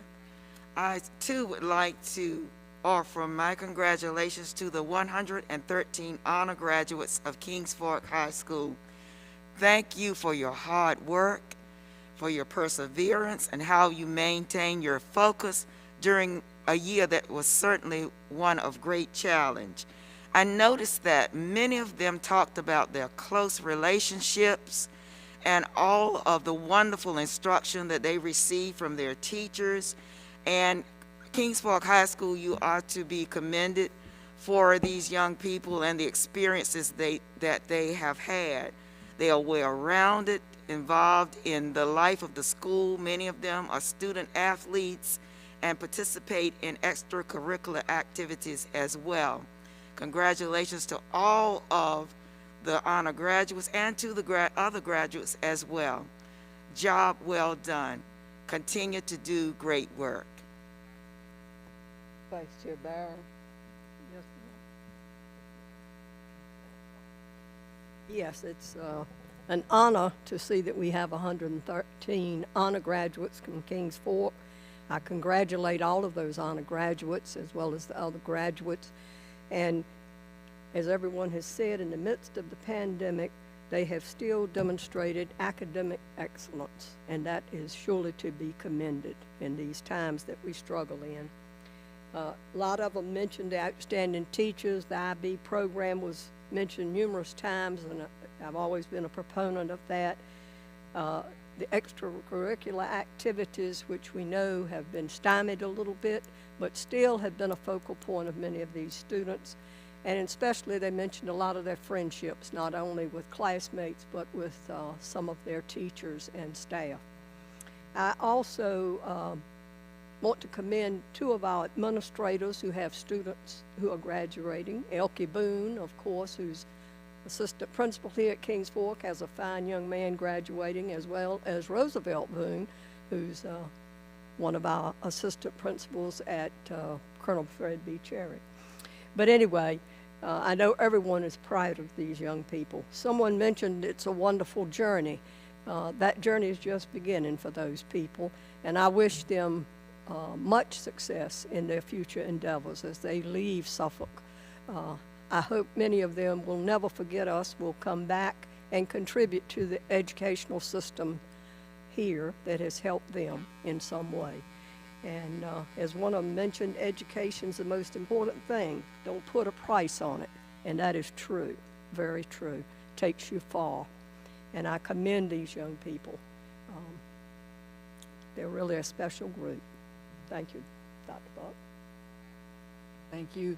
Mr. Superintendent, I know you're just bursting over there to say something. I saw you hitting the key, so I'm going to give you a chance before I say anything else. You know, I just want to really ditto a lot of the things that our school board members have said. Definitely proud of the work that Mr. Bryant's team, Ms. Boone, has put together as a 12th grade administrator. And I think one of the main things that really stood out to me was just the overall resilience of the students and the special moments they described. And if you notice, every special moment they described was built on relationships, teamwork, and just being around each other. And to me, that's what the Bulldog pride that we talk about so many times is all about. So congratulations to those 113 honor graduates, and we're looking forward to seeing them walk across the stage in June. Absolutely. Once again, I'd like to say congratulations to you, to your parents, to your teachers, to your administrators in the school building, to all of you who work so hard. And I will tell you, this is, as those of you who have been around, this is my favorite time of the year, because this is where the rubber meets the road. This is where we've shown what we've done over the years working together as a team. And I'm looking forward to graduation with great anticipation. So we're going to stop right now. We're going to pause. We're going to take a 5-minute break, and then we're going to come back and start our meeting. So thank you, thank you, thank you, and congratulations to 113 Bulldogs and your leaders. Thank you so much. And I will never forget, Ms. Boone, that running behind the bus with the pancakes. I won't forget that part. Okay. Thank you. Bye-bye.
Test, test, test.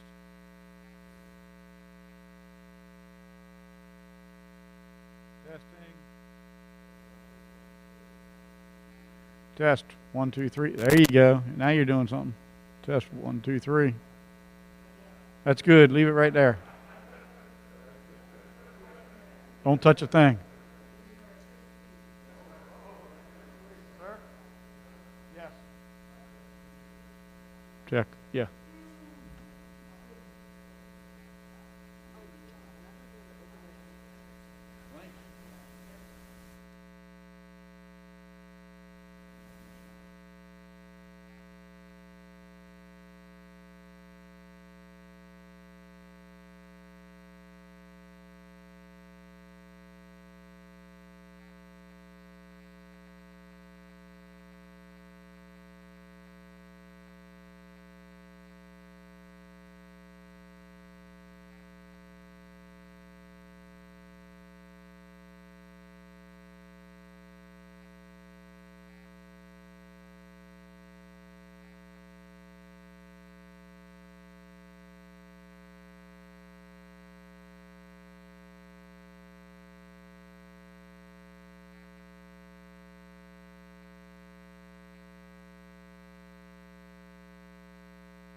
calling me? Y'all calling me? Okay. All right, I'm ready.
Good evening and welcome to the monthly meeting of the Suffolk School Board.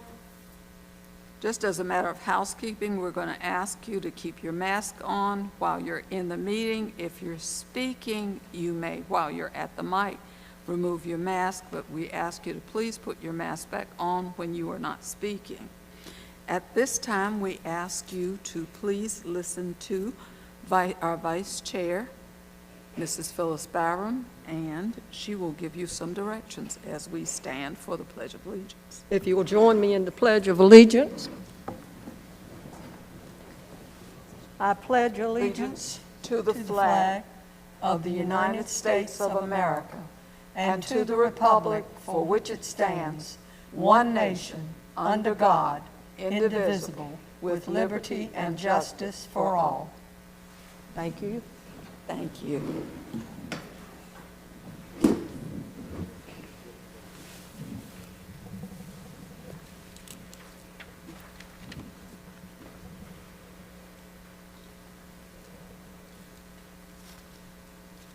Madam Vice Chair, Yes. we need some actions for items, action on closed meeting items, our pupil personnel report.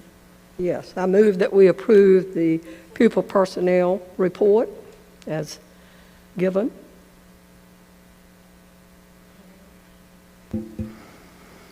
It has been moved and seconded that we approve the personnel report. Was that Ms. Jenkins? Yes.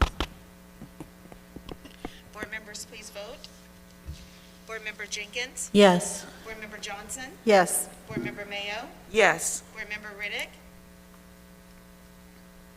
Abstain. Board Member Story? Yes. Vice Chair Byram? Yes. Board Chair Brooks Buck? Yes. Motion passed. Madam Vice Chair, we need to take action on the approval of the personnel report discussed during the closed session. I move that we approve the personnel report as presented. Second. It has been moved and seconded that we, by Board Member Johnson, that we take action on the personnel report as presented. Madam Chair, Yes. we had You have one a thing that question? wasn't addressed. Do we need to Yes. take that out? We are going to take item 3 out. Out. We're going Thank to you. table it until the next session. Thank you. Thank you. Board members, please vote. Board Member Jenkins? Yes. Board Member Johnson? Yes. Board Member Mayo? Yes. Board Member Riddick? Abstain. Board Member Story? Yes. Vice Chair Byram? Yes. Board Chair Brooks Buck? Yes. Motion passed. Do you want to make that motion, Board Member Story, to table that next item until the next? Item 3. I move that we table item 3 until the next meeting. So moved. I make a motion that we table item 3 to the next meeting. Second. Okay, it's been moved and seconded that we table item 3 until the next meeting, the next item on the personal action discussed during closed session. It's been moved and seconded. Board members, please vote. Board Member Jenkins? Yes. Board Member Johnson? Yes. Board Member Mayo? Yes. Board Member Riddick? Abstain. Board Member Story? Yes. Vice Chair Byram? Yes. Board Chair Brooks Buck? Yes. Motion passed. Thank you. At this time, we have 2 resolutions that need to be read.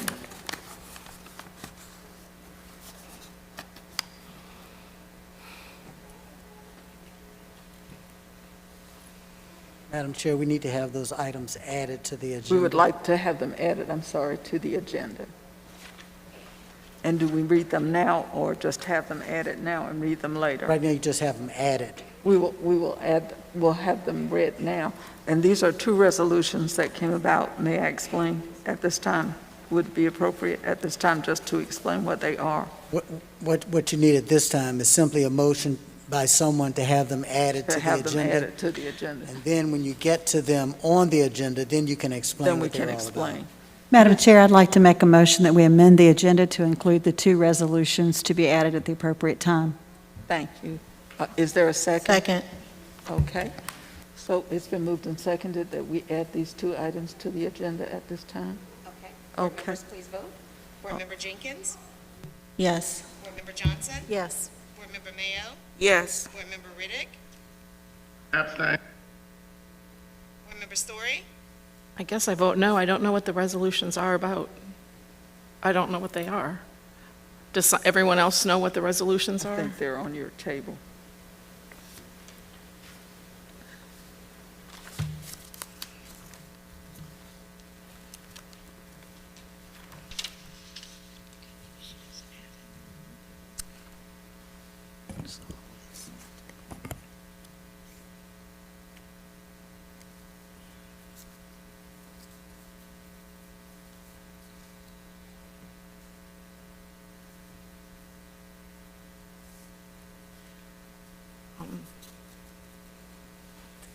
Thank you for sharing them. Yes, I didn't see these. Thank you.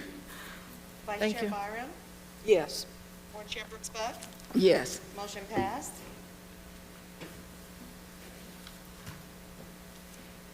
Okay. Now we are down to our approval of the agenda. May we have a motion to approve the agenda? Madam Chair, I was under the impression that we approved the agenda as amended with the 2 resolutions. Am I?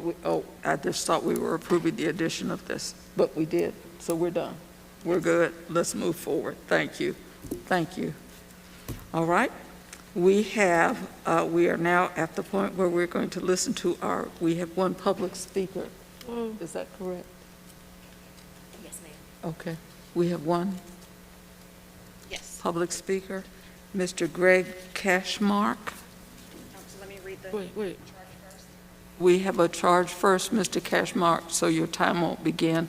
You may come forward, but your time won't begin until she starts.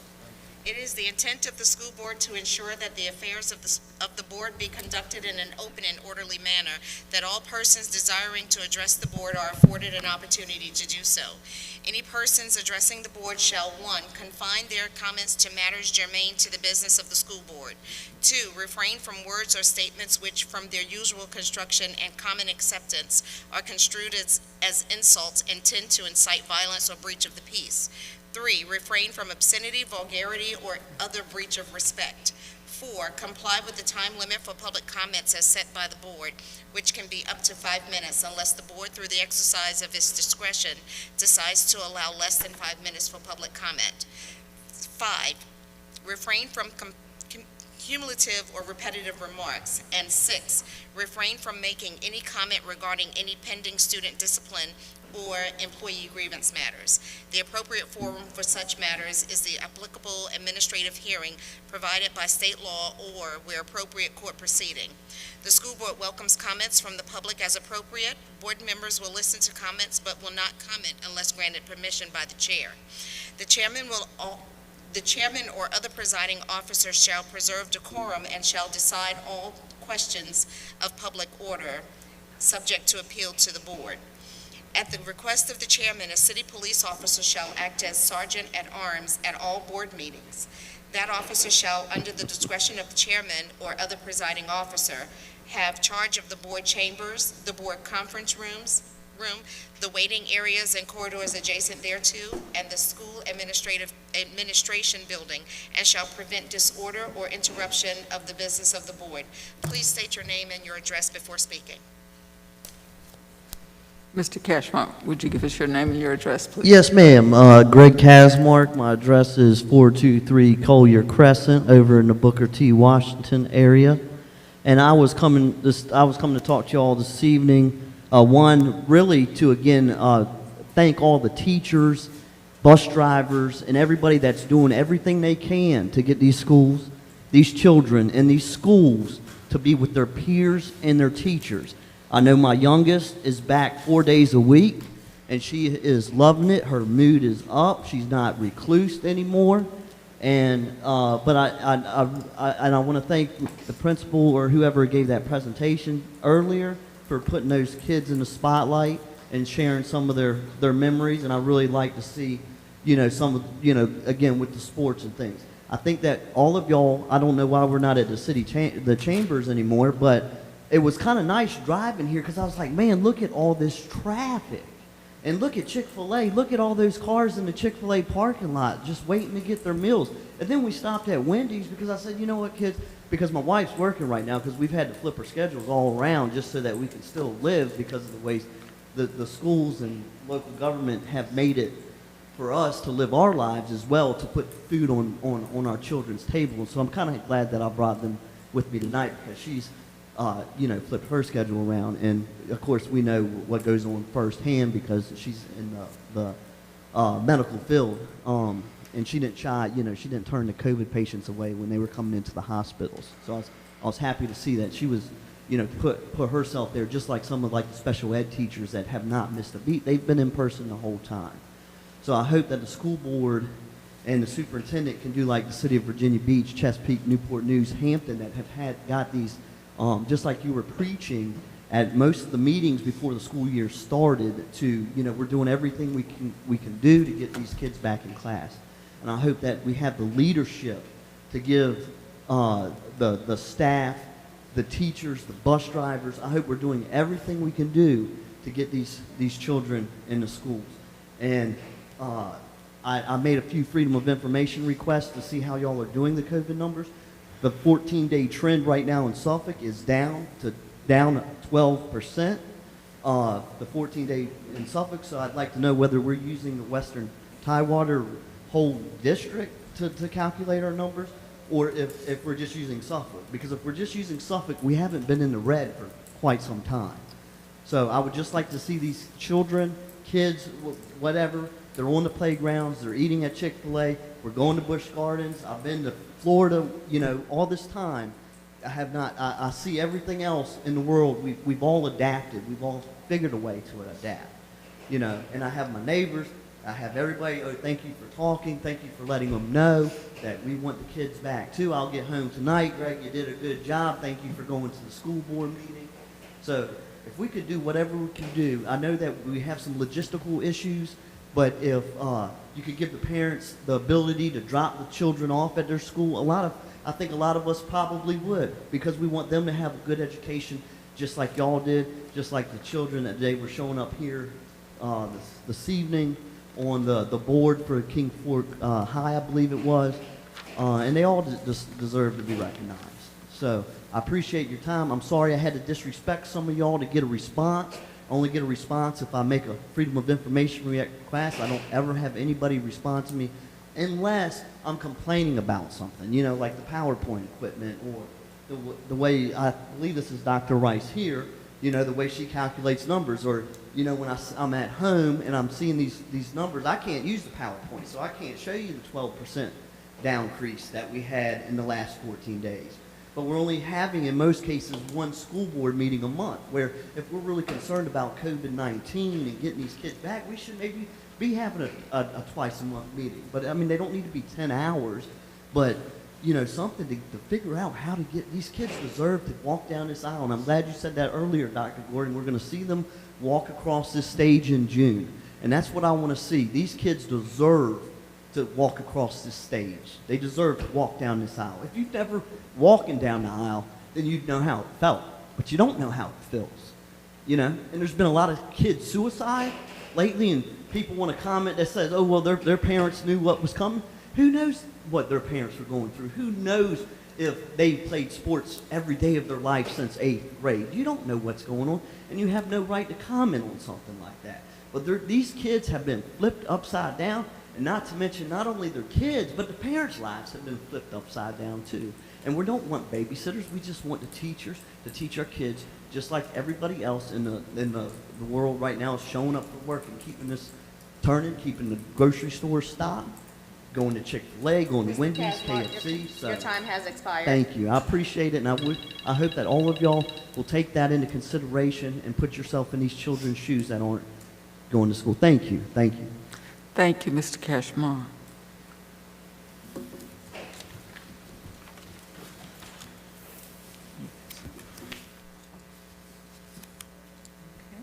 At this point in time, that's our only speaker. Is that correct? Only one speaker. Okay. All right. At this time, Dr. Gordon, we have reports from the superintendent. Yes, thank you, Madam Chair, and we're going to call Mr. Charles Brabble, our video media specialist, who's doing double duty tonight, to the podium to talk about the good news report, really highlighting the time that our First Lady Pam Northam and Secretary Carney came to Pioneer Elementary School, some grants and awards, staff recognitions, our SPS Teacher Spotlight, which we love to highlight our staff, and our citywide Teacher of the Year awards, followed by the calendar of special events from me. So at this point in time, I will call Mr. Brabble to the podium to talk about the good news report. Mr. Brabble? Yes, thank you, Dr. Gordon, board, school board, and staff. I am doing double duty. Thank you. We'll talk about the good news. Always good news in Suffolk, I believe. Good to see the progress of students and staff and the support. One of the things that happened in the month of March is the First Lady of Virginia, Pam Northam, visited Pioneer Elementary School.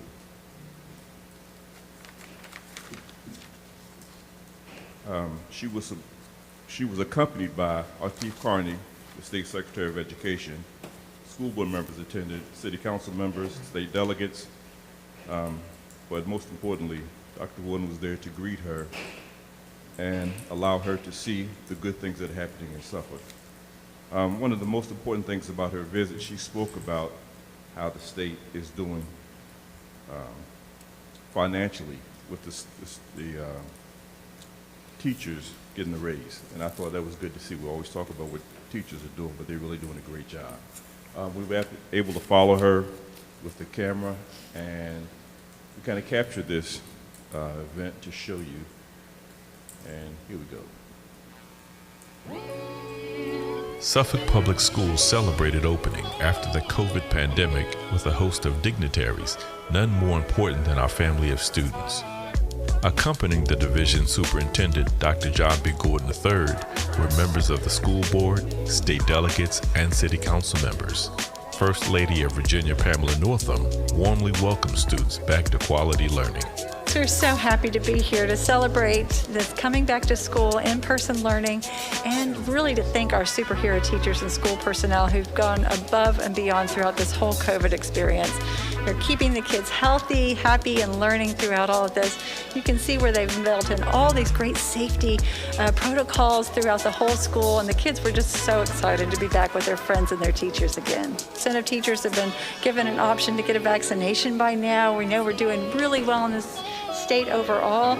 We want to take care of our teachers. We even, despite other states cutting back their budgets, we were actually able to give a raise to our teachers this year to show them how much we really think and appreciate them. So everyone working together, we're going to make sure our kids get through this. The First Lady was full of excitement and had an opportunity to teach and read to students. School board members observed safety measures in place as students, staff, and leadership practiced social distancing. School Board Chair, Dr. Brooks Buck, emphasized the importance of having visitors observe excellence in our school division. I could tell that she's a teacher. She had a ball. She came to school and she was ready and working with the children just like she hadn't left the classroom. She did a wonderful job. She related to them and related to us. It's always good for people to come and see for themselves what we're doing, how we're doing it, and actually how well we're doing. Suffolk is a treasure that is often overlooked, and we need to let people know what we're doing, and this just sheds a light on the kinds of things that we do in Suffolk. It was a great visit. It was great to see the kids in action with the teachers and a lot of positive energy. So it's great to see kids back in school. Children are very resilient. The families are very resilient. We've had a tough year through the pandemic, but we're getting through it. We see the light at the end of the tunnel where the vaccinations are picking up. We're really doing a good job as a Commonwealth flattening the curve and controlling the pandemic. So things are really looking well, and we're almost through this pandemic. So it just shows that a lot of resiliency everybody's shown.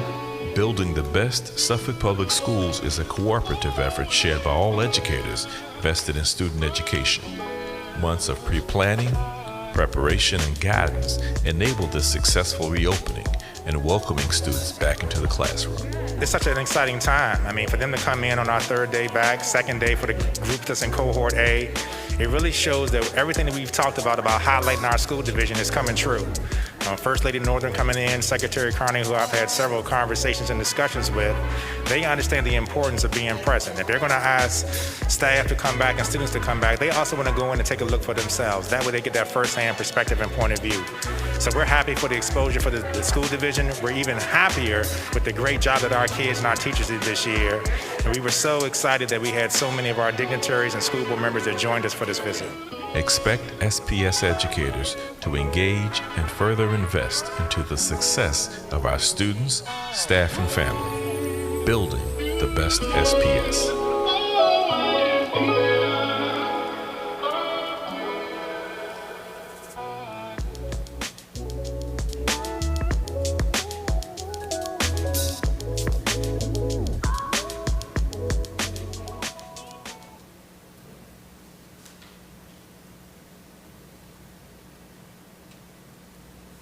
Okay, that's just part of some of the good things that we're seeing in the school division.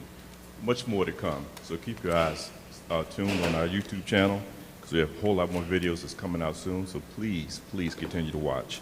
Some of the other things that are taking place, we had some grants and awards. We had a supplementary secondary transition grant, Virginia Department of Education, and that grant was $9,240. And what that does, that provides students with disabilities opportunities to participate in career exploration and build individual workplace readiness skills by restructuring existing school supporting classes. It's a collaboration between special education and CCAP. Staff recognitions. Caitlin Leitner, aka Captain Engagement. She's a supervisor of science instruction. Legends of Learning. She creates fun and productive learning environments through research-driven curriculum-based games. And she will tell you she does what's best for kids. The March Teacher Spotlight. We have several. Brian Roundtree and Nathan Hoffman from Lakeland High School. Megan Bells from Kelby Shores. Jamila Ford from John F. Kennedy Middle School. Colleen Kelly Parker from Nansemond River High School. Mary Kate Spalding from Nansemond Parkway Elementary School. Sarah McDonald from Lakeland High School. A.J. Culp from Kilby Shores. Elizabeth Anderson Davis from John F. Kennedy Middle School. And Julianne Teese from Oakland Elementary. Those are just some of the teachers we spotlighted in March. But the spotlight does not end there. We had some Teacher of the Year awards. How they are selected. Each school submits the Teacher of the Year and Rookie Teacher of the Year. The teachers complete an application, and the committee reviews the applications. You have internal staff and external community members that help determine which teachers are going to be selected. So for the teachers that were selected, Mr. Scott Graham, he's a math teacher, again at Kings Fork. Kings Fork is really on it right now. He's a math teacher from Kings Fork. This is his 11th year with Suffolk Public Schools. He's a math and physics teacher. His colleagues would say his willingness to assist any student or faculty member is probably one of his greatest assets. His goal is to impart as much knowledge as he can into students as humanly possible by any means available. One important thing about him is that he attends students' extracurricular activities, and in my view, that increases his engagement and bonding opportunities beyond the classroom. His educational background, he has a bachelor's in mechanical engineering from West Point, a master's in business organizational management from the University of Laverne, a master's in industrial engineering from Texas A&M University, and is teaching licensure from Virginia Wesleyan College. Our citywide Rookie Teacher of the Year, Mrs. Sarah Albright. This is her first year, obviously, with Suffolk Public Schools, but she's a history teacher. Colleagues say she makes every attempt to connect with her students and make her class feel like an inviting space for the kids. Her principal, Mr. Douglas Wagner, stated, Albright has taught with grace, dedication, and love for a group of teenagers whom she has never met face-to-face while still focusing on being her best for her students. Her educational background, she has a bachelor's in justice studies from James Madison University and a master's in secondary education from Old Dominion University. Our citywide elementary teacher of the year is Mrs. Ashley Nettles. She's a 4th grade teacher from Elephants Fork Elementary. This is her 6th year with Suffolk Public Schools. As a parent, she helped her son discover his love for school and learning, which resulted in improved behavior and grades. Her goal was in her classroom, she believes they are all family. And at the end of the day, we love each other and we help each other. She's a member of Elephants Fork's leadership team, the computer science coach, and is the lead for the school's Code VA programs. She's also assisted Suffolk community organizations for kids and the Humane Society. She has a bachelor's in interdisciplinary studies from Old Dominion University and also a master's from elementary education from Old Dominion University. The citywide middle school teacher of the year, Mrs. Jenny German. She is an English 6th grade teacher from Colonel Fred Cherry. This is her 7th year with Suffolk. She's a special education teacher, and her principal, Mr. Dan O'Leary, stated she has consistently taken the extra mile attitude toward everything and everyone she comes in contact with. She says she's a firm believer in the concept that learning is loud, that understanding, applying, and synthesizing are active processes that require exploration, discovery, and discussion. She has worked for the nonprofit organization Horizons Hampton Roads during the summers. Her educational background, she has a bachelor's in English literature from Old Dominion University and a master's in secondary education. And there she is. I'm sorry for being late on the slide. I want to thank you, board, Dr. Gord, for the opportunity to provide you with a good news report. Please continue to look forward to more things from Suffolk. Thank you so much there, Mr. Brabble, and I definitely need to make sure that I pause and give credit to Mr. Brabble. That outstanding video that you saw from Pioneer Elementary School, including the music score, was all Charles Brabble. Does a tremendous job as he's switching back to his other role as our additional cameraman. And, you know, we're just so excited and just thrilled. This is the first board meeting that we've had where we've actually had the opportunity to have all of our students back in school.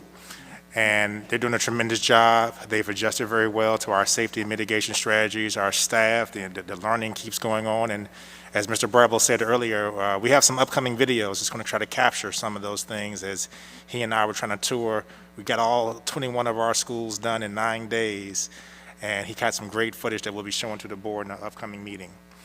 I'm going to transition over to our calendar of special events. Today is Purple Up Day for military kids, and I did not wear my purple, but thank you, Ms. Jenkins, for giving me a purple ribbon.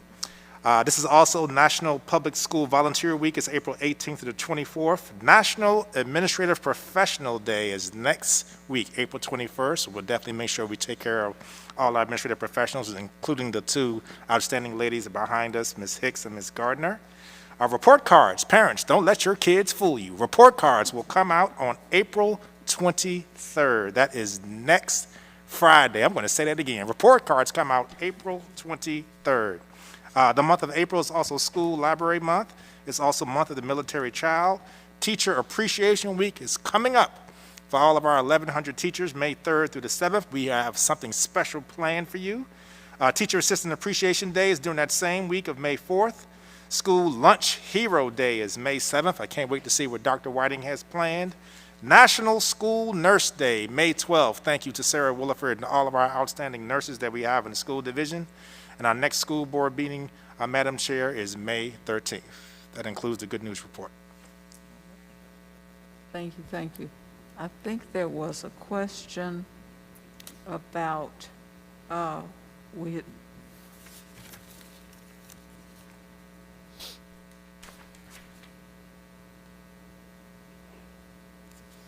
you had a question.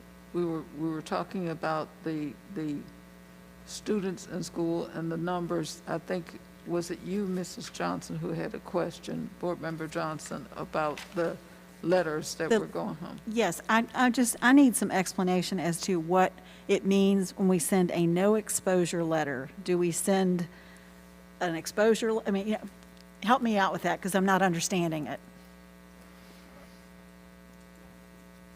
I have Dr. Rice kind of come to the podium here, and this is something, Mayor Johnson, that we actually did kind of discuss before you came on the board, so I really appreciate the time you answered that question. Thank you. Dr. Rice? Sure, and so what we do is we look at the nurses, and Ms. Williford will look at student cases, and Dr. Brown and the HR staff will look at the staff cases.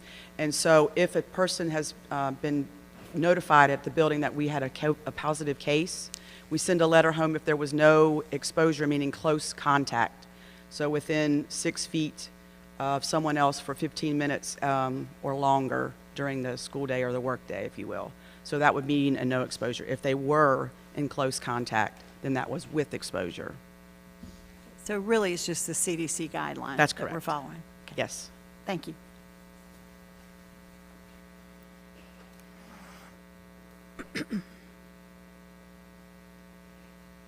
Also had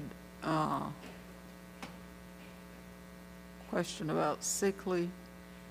Yeah, I was going to bring up under new business, and this is just something that I talked to the chair about and talked to a few other people that I'd heard, that there were a few teachers, and I don't know to how many, that after they had their shot, I believe the second shot, that they were sick for longer than what we allow, 1 day of sick leave.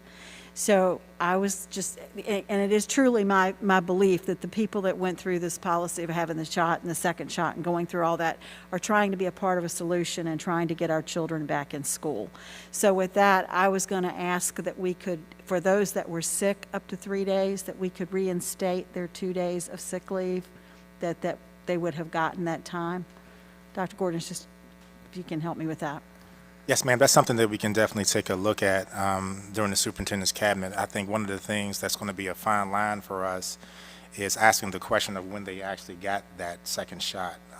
One of the conversations that Dr. Rice and Mr. Waller and I have been talking about, and Dr. Brown, is how much we can actually investigate if people actually got the shot. And one of the questions that we had, even when we provided that, is would we be crossing the line for privacy and their own medical records? So that's something that we can definitely explore a little later.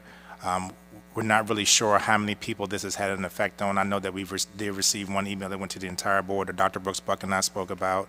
But if Mr. Waller or Dr. Brown, if anyone wants to add anything to that, I know that privacy issue was the main concern that we had, even inquiring about the shot itself. So, Mr. Waller, is there anything you want to add to that? No, I think you're right on the money with that, because it is part of their medical record that they have, in fact, gotten a COVID shot, a COVID vaccine, and so you have to be real careful about how you inquire about that. There's one thing if they just volunteer to share that information with you, that's one thing, but it's another thing to ask them to share it. So that's something we would have to really look at. And so, Board Member Johnson, that is something that we're going to have to take a look at. We need to see how many people have actually put that down as the reason for their sick leave, and then I'll be able to bring a number back through the chair to you all to see if we can make an adjustment with that. I would like to see that because honestly, I hope that we can trust people that they would tell us that, you know, if they were truly sick from the shot. I understand, I'm not trying to get in anyone's medical records, but I do feel like if they truly had this issue, that they should not have to be in some way punished for that by losing sick leave. Madam Chair, I think. Thank you. That was, yes. I think another thing we might have to take into consideration is many people came back to school and didn't have that opportunity to take 2 more days because they thought they would be docked. So they came back and, you know, sort of suffered through being in school because they thought the policy was that they couldn't take those 2 sick days. So I think that's another consideration, is doing it at this point. You just have people who made that commitment. They knew they only had 1 sick day, and then they toughed it out and came back to school. So that might be something you can take into consideration while you're talking about it as well.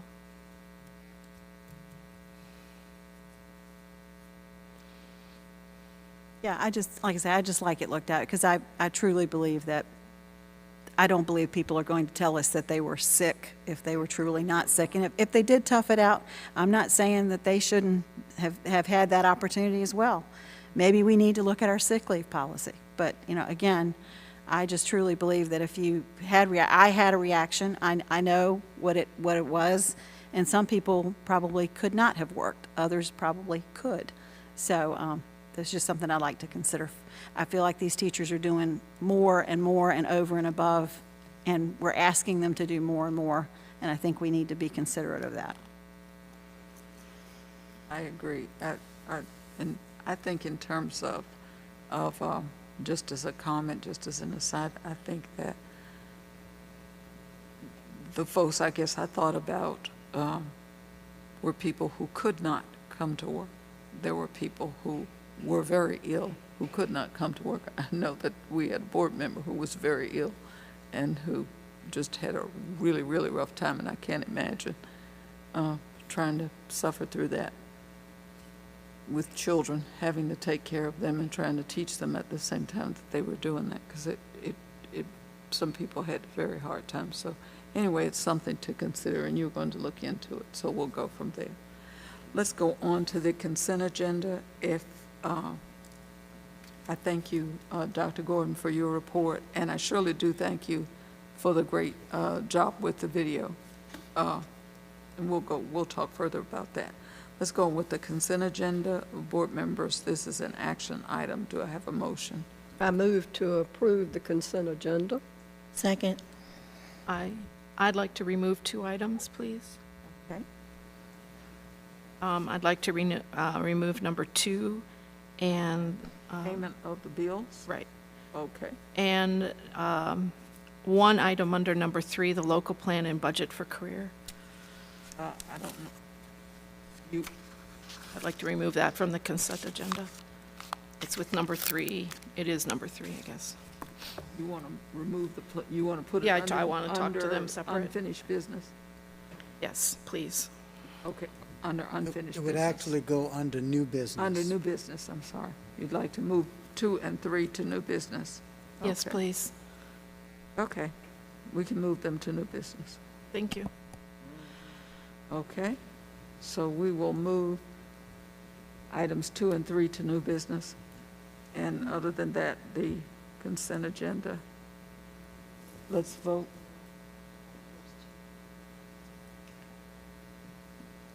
On the consent agenda, would you call the? Board members, please vote. Board Member Jenkins? Yes. Board Member Johnson? Yes. Board Member Mayo? Yes. Board Member Riddick? Yes. Board Member Story? Yes. Vice Chair Byram? Yes. Board Chair Brooks Buck? Yes. Motion passed. Okay. We have, under unfinished business, we have action items, those policies that we reviewed for second reading. We can take them, most of them were edits, unless there are some specific things that you had questions about. With any of these, we can take them in sections if there are specific policies that you had questions about. If you would identify those. If not, we can take them in the group. I move that we accept ordinance 20/21-11 through ordinance 20/21-24. I have, oh, okay. I second the motion. Okay. I have a question, You have a question? please. Okay. I have a question on 20, number 11. 20-21 through 11. 20-2121. 20-2121. It's item 11. Okay. All right. So there were a few changes under that one about the safety, the writing of the safety audits requirements. And one of the things I think that should be included in that is that, and comes from the Virginia Center for School and Campus Safety, that I think is important that it should be in there. First of all, there's quite a few dates in there that our policy doesn't talk about any dates when these reports are due. So some are due on December 31st, there's different dates where parts of it are due. And I think that should be part of our policy, are those due dates, because they're part of the law. For instance, this comes from the center that talks about the crisis management plan. And this might go under the written school crisis for 21-22 as well. It says that in 2013, I'll just read it, General Assembly passed legislation requiring schools to provide copies of such plans to, and then it lists these people that all have to get copies. And then it also amended it again in 2019. I'm not sure those are included in there. I don't think they are. And there was one other thing that didn't seem to be included, which I think is important, only because I realize, at least I haven't seen them. It says the amended Virginia Code 22.1-279.8 requires Virginia's public school boards to annually review, and then it has three things: the written school crisis, the emergency management and medical emergency response plans of each school it supervises. And then once we see all of those individual ones, it says the superintendent shall certify this review no later than August 31st of each year. So I'm not sure, since I've been on the board, that I've ever seen those written school crisis emergency management plans for each of our schools. So I would like to know, I think perhaps we could just pull that one out and policy review committee could look at again. I just need more information on that, because I don't remember reviewing each school's management emergency plan annually. So let me ask you this. I think that should be in the policy. Let me ask if you would like to, for this particular motion, would you like to have us amend the motion to exclude this particular item, item 11? I'm fine with that, to exclude items, item 11 and 12, and then let the policy committee decide which ordinance it should go with, since both of those ordinances deal with the emergency plan. And so I think those two should be pulled out, and just relook and make sure that we have in there the dates, make sure we have in the requirements, because I think Mr. Waller is trying to write these that follow the laws and requirements.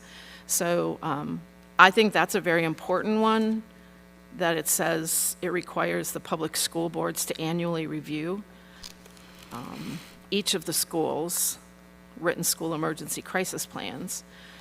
And that might be something we could. You're saying 21, 22? Each Yes. school will annually conduct the audits as defined below?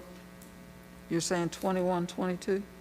Yes, because I'm not It sure says which that- one I'm not sure which one Mr. Waller would like to write them It's under. written in the, Madam Chair, I have a question. What are you asking to be done to these two that you want attention? I would like more of the law included. What, That would what about the law? that the public school boards are to annually review each of the schools' annual emergency plan. And I want to double check that all of the people who should get copies are receiving the copies. all of the And then people. like the enforcement officer, the fire chief, the chief emergency medical service official, the emergency management official of the locality, and I'm not sure who that is. And then I want the dates in there. When are the reports due? So I'm just asking for a review But I of it thought because. that all of those folks on receive copies of the plan, the emergency plan, and each school has a safety audit, a plan. Ms. Mayo, have you, while you've been on the board, have you seen it? I've seen All one. the schools? The first year that we were on the board, we got that report. We get the report from them. They do a report for us every year. Now, I realize that some things may have been lax because we've been in COVID, you know, and we're just trying to make sure our children are receiving their education. But I do know the first year that I was on the board, we went over that. So then we're just due it for this year, you feel? Madam Chair, could I ask a question? And I guess Mr. Waller will be the one to answer it. I'm new to all this about the policy and the difference between policy and law, but the policy, I would think, would mandate that we observe the law. Is Right. that what we would do? Absolutely. So, And it does. so why would we have to state all of the law in the policy? You don't. And we don't include it all in the policy. However, Mr. Waller, would you address this so we can either change the motion to exclude these two items so that we can move on? One of the reasons that you may not want to put specific dates in a policy is because those dates are subject to change. Absolutely. And if those dates should change, then that means every time you have to go back and change your policy. That's number one. Number two, the policy that is now under consideration, 5-2.1, it actually says the school superintendent is required to submit all safety audits, school safety audits, in the prescribed format to the Virginia Center for School and Campus Safety. Right. So whatever format they have, and for whatever time period they have, the school is required to follow that. And that's why it says in the format as prescribed by the Virginia Center for School and Campus Safety. That's the organization that actually mandates the dates by which these things are to be done. So we would need to then put the dates in there because we've already said that. And then I'm looking at I'm reading from the policy. The school board includes the chief law enforcement officer, the fire chief, the chief of emergency medical services, the executive director of the Regional Emergency Medical Services Council, and the emergency management official of the locality or their designee in the development of such plans. So it's written in the policy already. Madam Chair? Yes. That is exactly correct. And part of the work that comes out of Dr. Rice's office is to collaborate with all of our emergency services, safety and security, et cetera. If the school division wasn't doing this properly, the Virginia Division for Campus Security would have let us know. And I know that when I met with them, when we initially organized the Safety Audit Committee, I know that I spoke with the sheriff and several of the emergency management folks who are on the committee, who are serving now on the committee for us. So I think we're covered there. I think at this point, we're probably ready for a vote.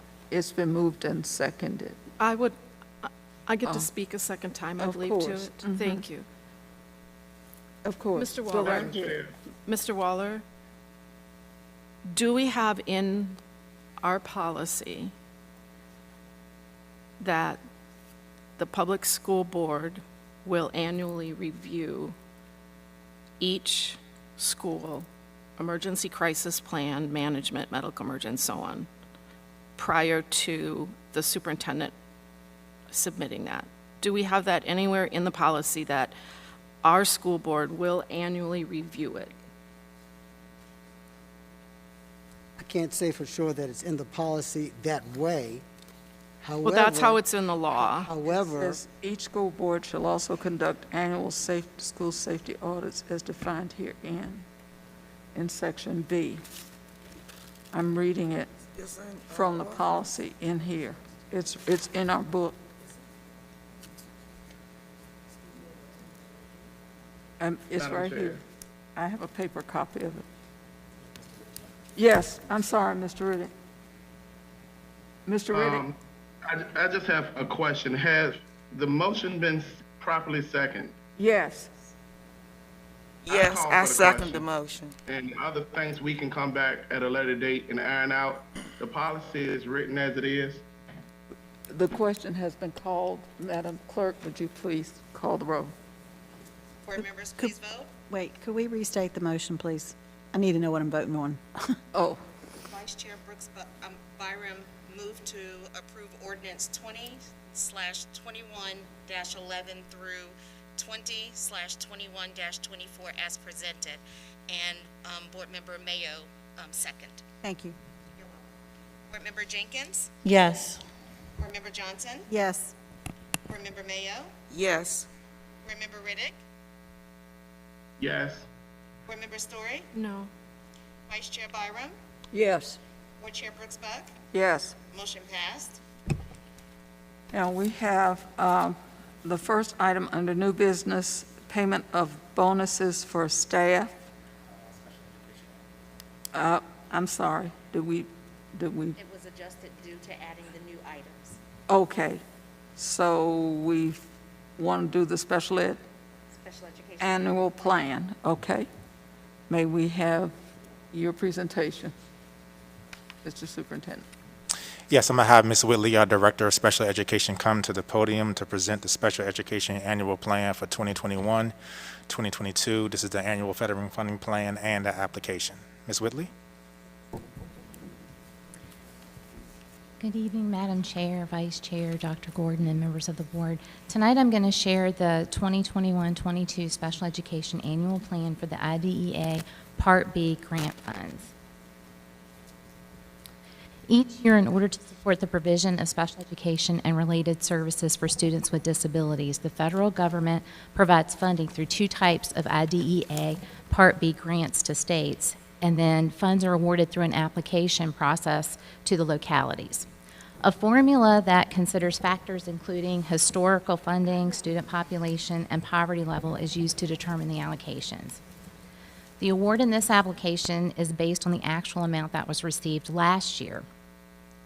The application was reviewed by our SEAC at our March 17th meeting, and it must be approved by the board before it's submitted to the state. Within the application, there are a statement of assurances are included, and those assurances are that a free, appropriate public education will be provided and available to all students with disabilities. An IEP will be maintained, and instruction and services will be delivered in the least restrictive environment. Additionally, the district must maintain policies and procedures that prevent inappropriate over or under identification or disproportionate representation of children with disabilities.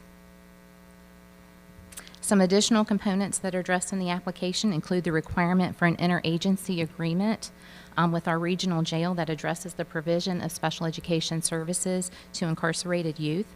And we currently do have one teacher that works with and provides services to students with disabilities at the Western Tidewater Regional Jail, but that position is actually funded by another grant. We also have to ensure that we're maintaining our levels of funding from year to year for special education, and that's MOE. And we must set aside a portion of the allocation funding for students with disabilities who are permanently placed in private schools. So the set-aside funds in this application are going to be used for the provision of speech-language therapy, occupational therapy, and physical therapy for those students who qualify for an individualized service plan in those areas. The mission of the Special Education Department is to meet the individual needs of each eligible student through the provision of specially designed instruction and to ensure a free and appropriate education that allows students to excel to their full potential beyond graduation. This is a breakdown of the number of students from the 2020 December 1 count that are served in each of the 13 categories of eligibility, and it represents the primary eligibility categories for each one of those areas. I'll just give you a second to take a look at that.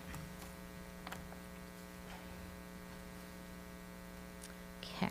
The total number of students with disabilities receiving special education services in Suffolk Public Schools that was reported in our December 1, 2020 child count was 1,778 students. This number is down a little bit from last year. It's down by 118 students. Okay, there are two sub-grants under the IDEA Part B, and the first one is Section 611, and that's provided to support special education for our school-age children.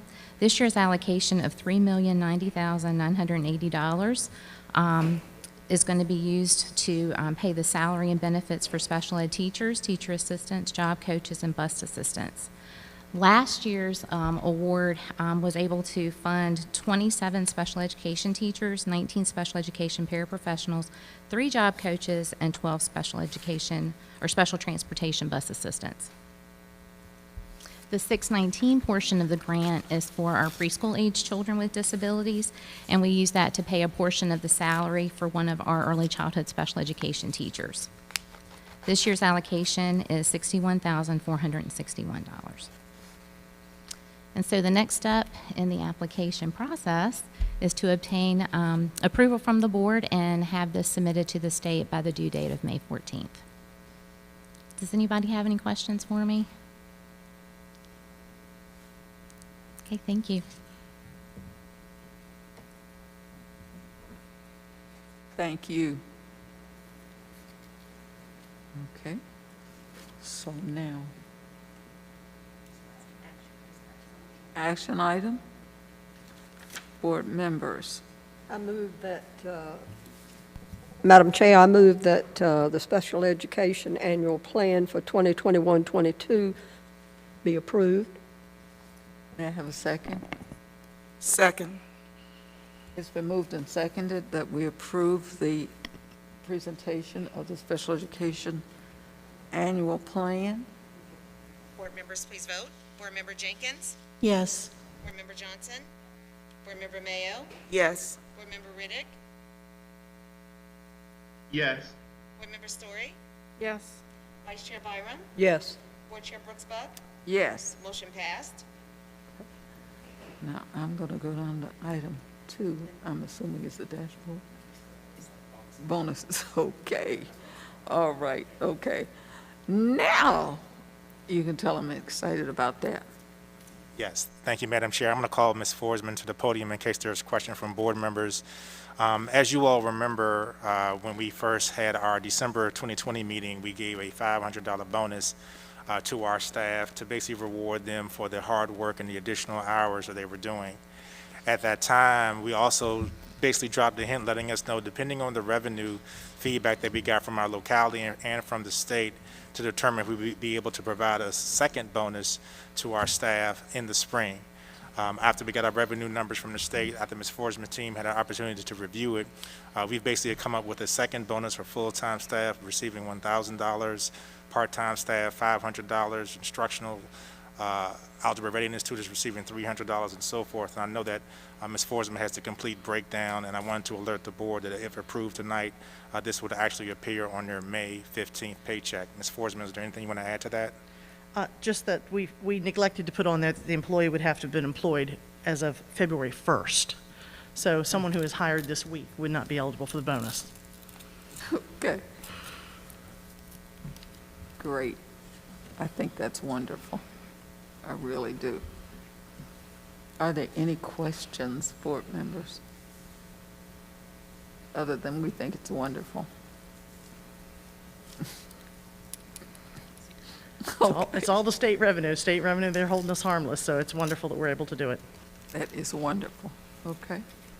That is definitely an action item. I'd like to move, Madam Chair, that we approve the payment of bonuses to staff May 15th for a job well done. So moved. All right. It's been moved and seconded that we do that, give our staff bonuses. Board members, please vote. Board Member Jenkins? Yes. Board Member Johnson? Yes. Board Member Mayo? Yes. Board Member Riddick? Yes. Board Member Story? Yes. Vice Chair Byram? Yes. Board Chair Brooks Buck? Yes. Motion passed. Wonderful. Now, we will have our SPS Health Dashboard update. Yes, we'll ask Dr. Rice to come to the podium to give her monthly update on our SPS Health Dashboard and to provide additional information. Yes. Dr. Rice? Thank you, Dr. Gordon, Madam Chair, Madam Vice Chair, board members. I'm going to give you a brief update on where we are in April.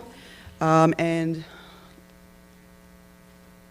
this first slide, again, is just a reminder of our ideal goal and where we want to be and how we make our decisions moving from hybrid, which is where we are now, back to virtual if we needed to, or to full-time normal scheduling, which is our ultimate goal, of course. I want to make it very clear at this time that Dr. Rice nor anyone on the SPS staff calculates any data. All of this data is taken directly from the Virginia Department of Health website. Board members, if you will recall, when I originally started sharing this data, this metric data with you, I gave you a screenshot directly from the VDH website. But a couple of months into that, we decided it would be much better view for you to see it on a week-by-week basis, so you would see exactly where we are. So again, this is a 7-day snapshot of the averages for where we are in the Eastern region. Again, we use the Eastern region because we have many staff members who live outside the city of Suffolk, and we also have many parents that work outside the city of Suffolk. So we look at the Eastern region, and we also look at the city of Suffolk. And so as you can see, as of Monday, that where we are standing right now, we are still, both the region and the city of Suffolk, in the high red, very high red. Orange is substantial, and that's where we are with percent positivity. And as you can see for the city, we are moving very, very close to moving back to the yellow or the moderate range. Again, this is where we're looking at our school age cases. I want to just point out very quickly that we are noted that there are limitations with this because the number is so small. Now, if you will recall that the Western Tidewater Health Department recommended that this is the third metric that we look at. And so just wanted to note to you that the number is very small. The blue line there represents ages 4 through 10, and the 7-day average where we are currently, that's actually April 5th, and it runs up to April 11th. I know it doesn't say that on the graph, but that's what the data shows. It's 0%. There was actually one case. And then the orange line represents the age group 11 through 18. There were actually 10 cases there, and that represents 8%. But overall, all the PCR tests that were given in the city of Suffolk, only about 3% represent this age group, so a pretty small number overall. This slide again comes directly from the the Virginia Department of Health. It is the Western Tidewater region because we can't get it scrolled all the way down to the city of Suffolk.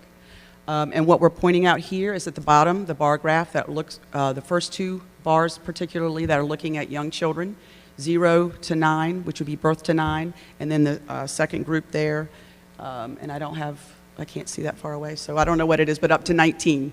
And so the dark blue would be the Western Tidewater area, and the lighter blue would be the state of Virginia. But you can see that the shape of the bell curve there is pretty similar. And this is cumulative since the very beginning of the pandemic, by the way. Now what I'd like to do here is show you two documents. These are new. This first document here has been posted on our website since we reopened on March 15th. What we've done is we've created a plan here, and I'm not going to read it to you, but we've created a plan that if we have to unexpectedly close a classroom or a building due to an outbreak, or it could be because of some other reason, weather-related or whatnot, we actually have everything listed here on how it would work with instruction. And John, you might want to scroll just a little bit on this one. We can't see it. We can't see it, John.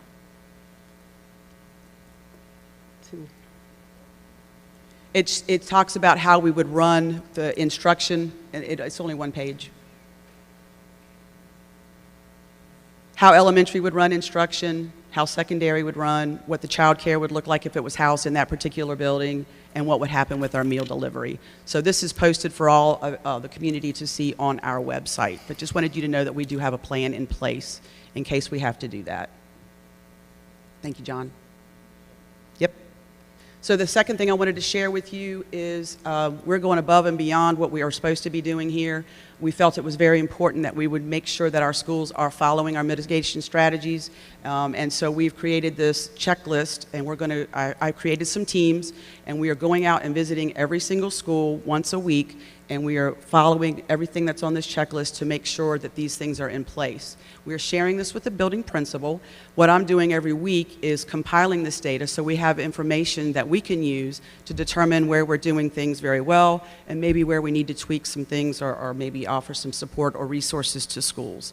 So for example, if they didn't have enough signage, we could offer the support there. Or if we noticed that folks weren't wearing masks properly, we could offer support on how we could work with them on showing folks how to wear masks properly. But just wanted to share those two pieces of information with you because those things are new. And that's really all I have for you. So I'll take any questions that you may have at this time. Board members, we have questions. Yes, I have a question or two. Yes, Mr. Riddick. Okay, actually, I got 4 questions to be exact, and I'm gonna make mine brief. Okay, how many of the cases that are noted are from Suffolk exactly? Because looking at the Western Tidewater metrics, it says to date for ages 0 through 9, we have 537. For 10 through 19, we have 1,221. So how many of those cases are actually from the city of Suffolk? I don't have that answer because that VDH is not allowing us to drill down to the city of Suffolk. We may be able to get that from the health department. Okay. Going forward, is it possible if we can just if we could ask if they could provide us that information so we could have data that is exclusive to Suffolk versus grouping the surrounding areas in? My second question would be is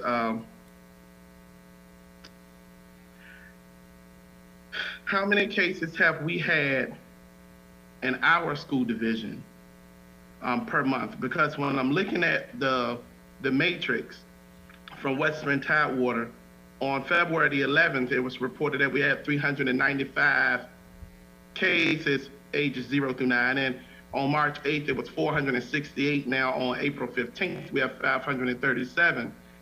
So how many in our division? Because when you look at that data set, our population is 98,000, roughly, given the others, but our school population is between 14,000. So I'm just trying to figure out exactly these numbers and how they directly relate to our school system. So what I can tell you, Mr. Riddick, is since March 15th, when we brought students back into the hybrid model, we've had a total of 13 positive student cases, and we've had a total of 11 staff. So that's okay. And if I can add to that before you ask your next question, Mr. Riddick, on the school division website, it actually gives you on the dashboard, if you scroll down, it gives you the total number of cases per school since the first day of school in September. So as you ask your next question, I can tally that number up and answer that question for you.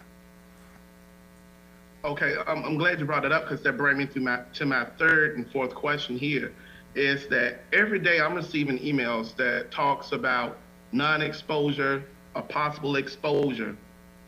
But then when I see the data that's being presented, it makes me wonder what's really going on, because in my email, if you just did an email search in your email history, how many emails we receive roughly for exposure and non-exposure, it's a lot. But then when we come to the meetings and I'm looking at this information, it's not registering with the information that is being provided. I don't send out the letters, but I would hope that since March 15th that you should have gotten a total of 24 letters. Let me just say this, Mr. Riddick, I'm being lax with your time. I'm giving you my time, some of my time, and I did that because I think you had the same question. You weren't on when we asked the question, the same question. Board Member Johnson asked that question because she didn't understand the no contact, the contact, all the differences it meant, because she asked the same question earlier. We see the no contact information going back and forth, and people did not understand what it meant when we see all these no contact letters that are going on. And if you're in 6 feet of somebody, that means something, because we've seen more than 24 go back and forth. I know I have. When I count all of them, I've seen more no contact letters, so I don't know what that means with regard to it. I guess we see how many the principals sent home from these 24 people, or does it mean that we send home more than these and the people aren't necessarily our students and our staff members who got it? Because we got, for instance, we got 4 one day this week, we got 4 another day this week, we got 3 today. This week is not included here. This is up until, I should have said that, this is up until the Friday before spring break. Oh, okay. Because we still have this week still to go. So, okay, so they are there. And I will say that you have seen quite a few this week. Yeah, we have seen quite a few this week, but we've seen quite a few going back and forth.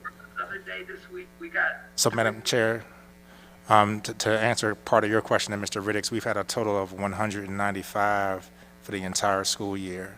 And just to reiterate the process, as soon as we are notified, Ms. Williford's office and Dr. Brown kind of get together, and they will send us information letting us know if it's going to either fall into that category of exposure or no exposure.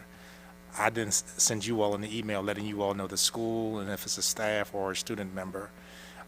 In some cases, as you all have seen in my emails to you all, we also will have follow-ups where there sometimes has been a change between a no exposure and exposure. So I think we've talked about this a couple of months ago. I know previously that there's always the week lag that Dr. Rice is talking about, because we always want to make sure that we get through that week. And I also know that this was a concern of the board for the week after spring break. I think many of us were expecting somewhat of a spike in cases, and that's what we're seeing. And one of the things that we talked about when it came to the return to school is we know, because we were going to have more people in the building, approximately 7,600 kids, along with our staff members, that we were going to definitely see an increase in cases.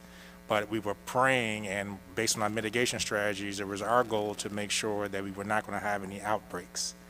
And so far, and I hope this is wood underneath this, this tablecloth, so far that's the point that we've reached. We have not had any outbreaks in Suffolk Public Schools.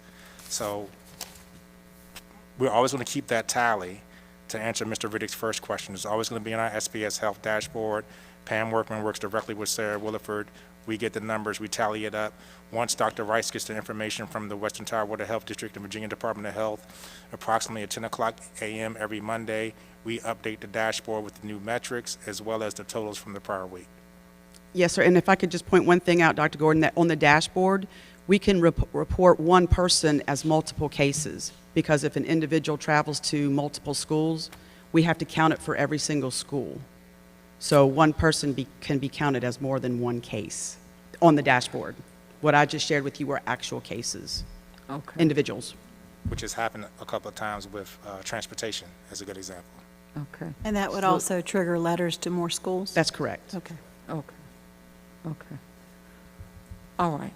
Madam I'll have to allow other board members, Mr. Riddick, I'm sorry, I'll have to allow other board members to ask, because I've given you my time and your time. Are there other board members who have questions regarding the topic? Ms. Jenkins, did you have I don't have a question. I just want to say we just need to be careful and do what we need to do so that kids, parents don't send your kids to school if they're sick, because that's how it spreads. And, when they're in school, as well as the teachers, the staff, wear your mask, do what is mandated for us to do so we can stay in school, we can open schools like everybody wants us to. It's like it's in your hands. But if you send the kids to school sick and then everybody else gets sick, it puts a damper on it.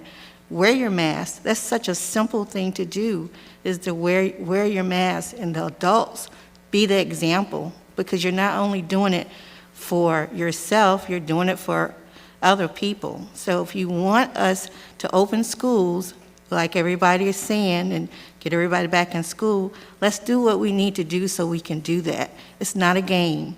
We have too many staff members, we have too many administrators that's in the hospital fighting for their lives because people came to school and didn't, they were sick. And so they passed it on to other people. This is real stuff. It's nothing to play with. Mr. Mayor, did you have any questions? Mr. Story, did you have any questions? Okay. All right. Thank you. Thank you.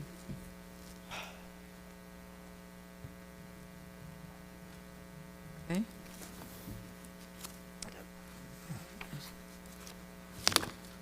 All right, Madam Chair, we have, because I know there's been a change in the agenda with the two resolutions. So we have the SPS 2021 graduation presentation with Dr. Lee coming up next to kind of go over our graduation plans that we're excited to announce after the governor changed Executive Order 72. Looking forward to some outdoor graduations, and I'll turn it over to Dr. Lee, our Director of Secondary Leadership. Dr. Lee?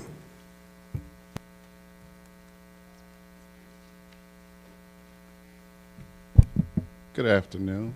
I Good guess it's afternoon. afternoon, night now, evening. Yeah, well, it is Yeah. afternoon. You're right. It's somewhere, right? It's somewhere. Mhm. But Madam Chair and school board members, it is a great pleasure, I'm sure, to a lot of parents and a lot of you to announce that our plans, as Dr. Bruce Buck said, we've been planning 3 different graduations. I think we finally settled on we will be outside. The governor's executive order number 72 has kind of loosened some of the restrictions. So tonight, we just want to briefly share with you what our current plans are.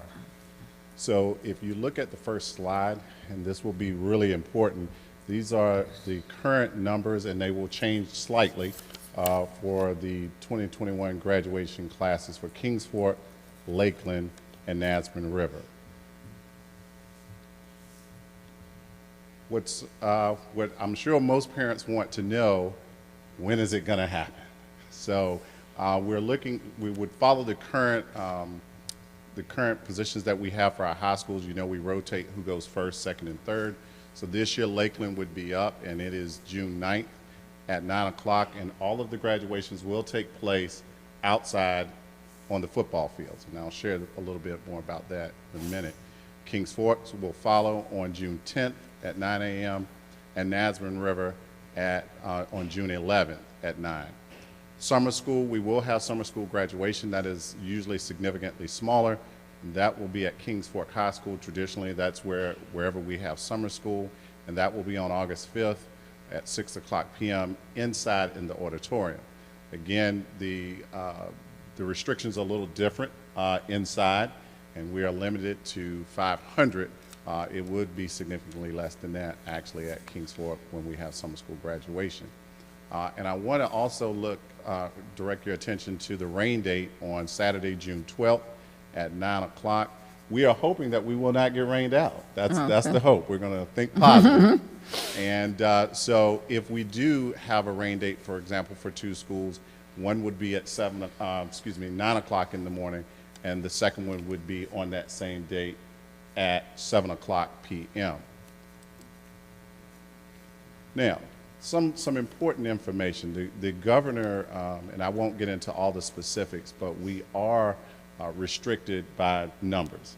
Obviously, some people, I've gotten a lot of emails and say, oh, we can have 5,000 people. Not exactly. Not exactly.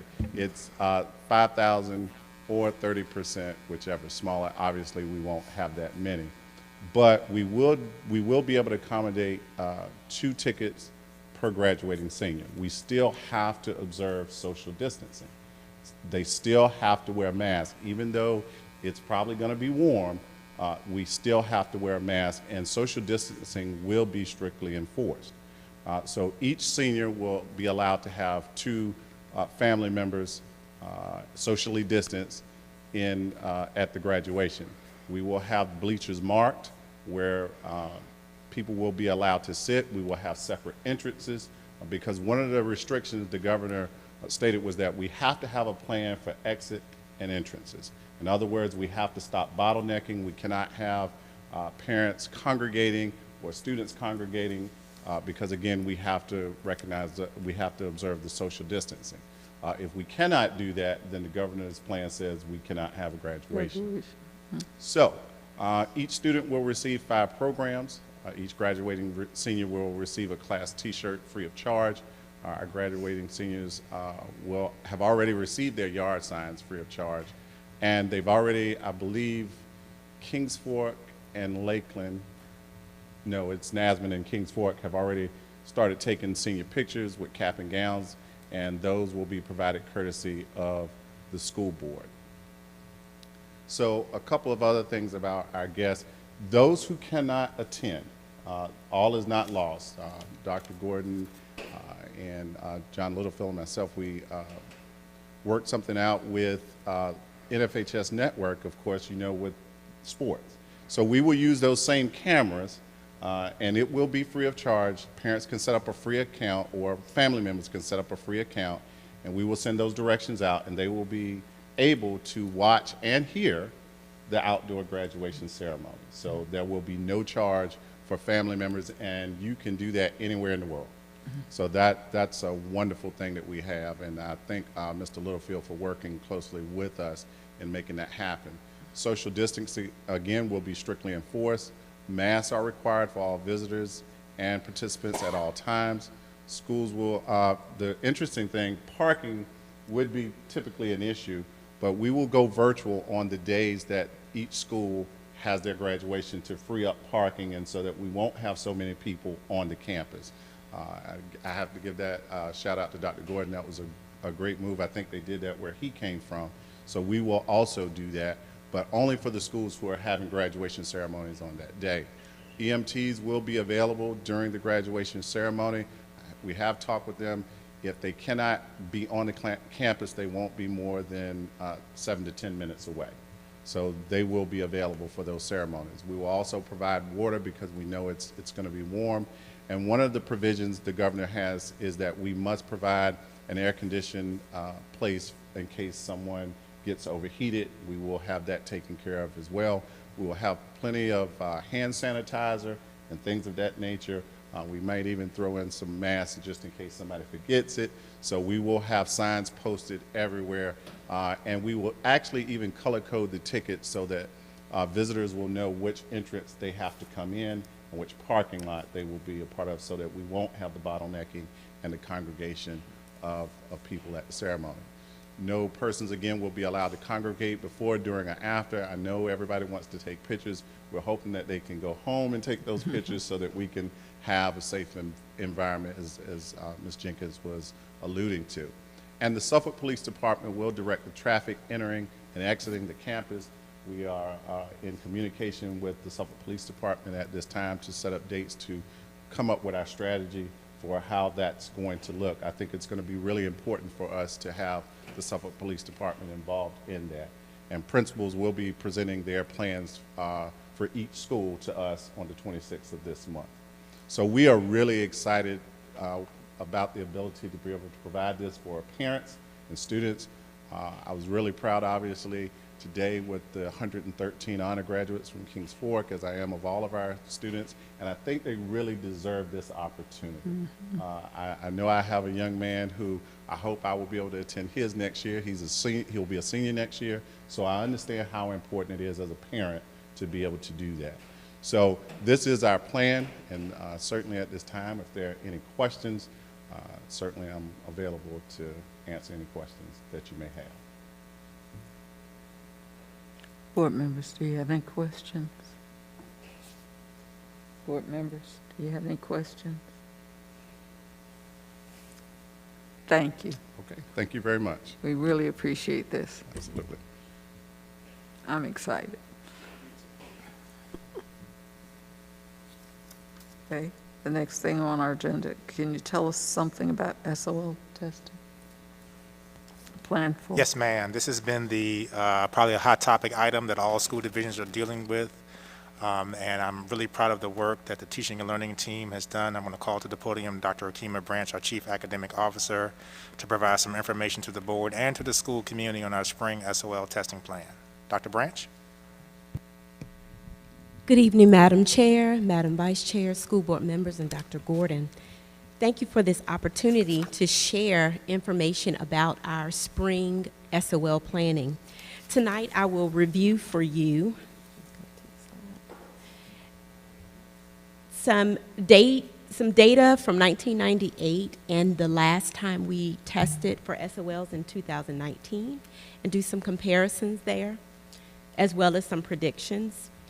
Provide some testing updates, provide you the SOL testing timelines, and some logistical information about our SOL administration process.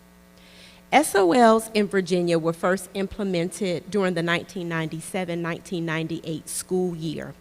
There were grade 3, 5, 8, and high school content areas that were tested to determine students' proficiency standards. I've given you a snapshot based on the data for Suffolk Public Schools from 1998 from 4 areas: grade 3 English, grade 5 math, algebra 1, and biology. You'll note that the division percentages were low. That was the first time the test was being issued. There was a learning curve for teachers as well as students on that standardized test. The last time we took tests in Virginia, the SOL test in Virginia, was 2019. I pulled the data from those same 4 categories to give you a comparison. After many years of taking the test, we've learned a lot about what students need to be proficient following the curriculum that is provided to us by the Virginia Department of Education. We've put in place pacing guides and have a better understanding. That was in 2019, and the scores were significantly different, much higher. What we anticipate after this year, where we have been in a pandemic, students have spent many months virtually. There have been transitions and a lot has happened. We anticipate as we begin SOL testing that the scores may be somewhere in between those 2 years. We're hopeful, especially with many of our students back in the classrooms and the teachers being able to provide that direct instruction to them, as well as with our virtual learners. We are hopeful that the numbers will be much higher than we anticipate they will be.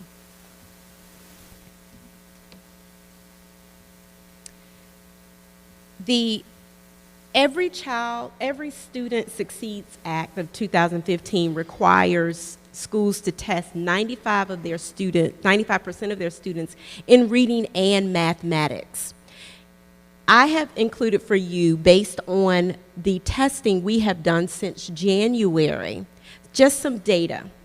Civics and physical science are not part of the 95% students testing requirement, but I wanted to share, we tested students who have taken civics in the fall semester as well as physical science, and those are just a portion of the students who actually take those subjects. So the 45%, and I put an asterisk there, the 45% that were tested were students who took civics in the fall. That means that they are actually taking science now in the spring. 45% of those students did test. Physical science, we had 55% of those students test. they took civics in the fall, and they took physical science in the fall and now are taking civics. And so it's a flip-flop. So that's 50% of our 100% of students who have tested. This data will be updated at the end of the school year with the students who have the remaining students who have taken civics as well as physical science. So that number will change. Our grade 8 writing, we have had 73% tested, as well as grade 11 writing, we've had 81% of our students tested. Now, participation rates will not be finalized until all test attempts are completed, and that will run well into June. Our SOL testing timeline, at the elementary and middle schools, we begin testing in May 14th, which is a Friday, and go all the way through June 17th, which is the last day of school.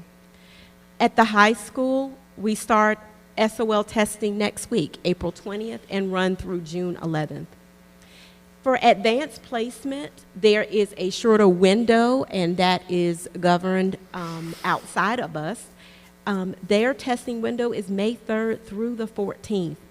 Our IB program students will test May 3rd through the 22nd. And the College Board this year has allowed for a digital at-home test. And that time period will be May 17th through the 28th or June 1st through 11th. We're actually working on the logistics and requesting information from students on when that time frame, when they will test during that time frame. And just some final thoughts. We have, in preparation for SOLs, increased our interventions. After the first semester, we actually implemented professional learning communities for our civics and physical science teachers. We looked at the data, our student data, and looked at the strands where students were weakest or they scored the lowest. And we looked at the teachers teaching those classes and actually pulled from our cadre of teachers those who were most proficient in teaching those specific strands. And we asked them to lead other teachers, their colleagues, in professional learning communities. That's one thing we did as an intervention. Also, our content supervisors, under the leadership of Dr. Maria Lawson Davenport, our Director of Curriculum and Instruction, have also pulled from our skills and strands to determine where we need to focus most.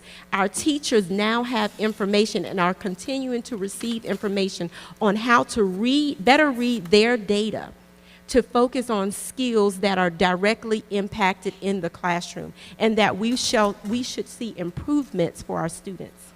We have also procured TutorU University Instructors, which is a service that comes in and provides in-house tutoring and extra tutoring to our students.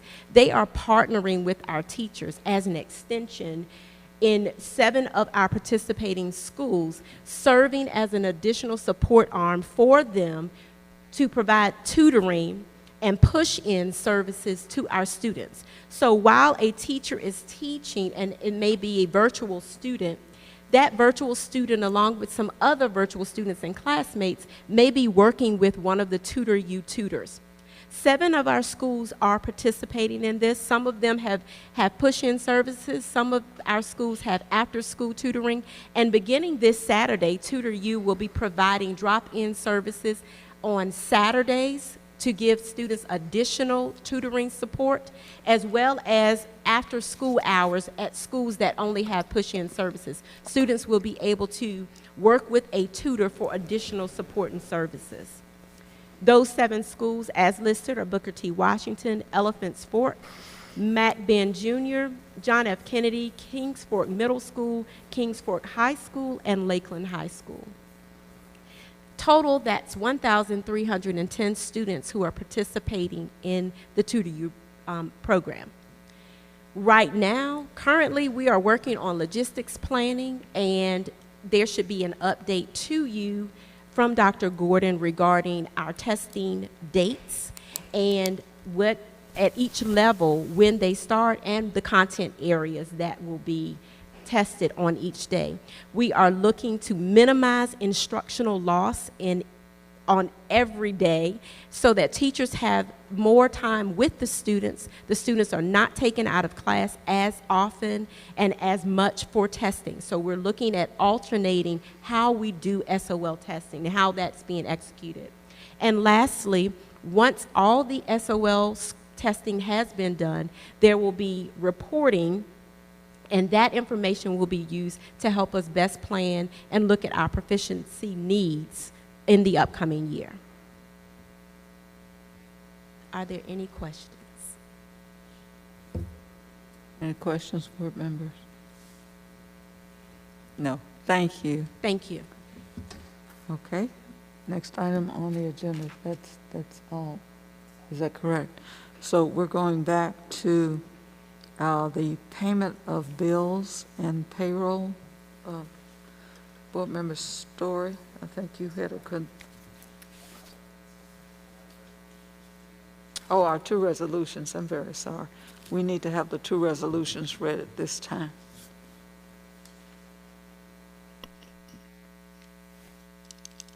Resolution number 20/21-25.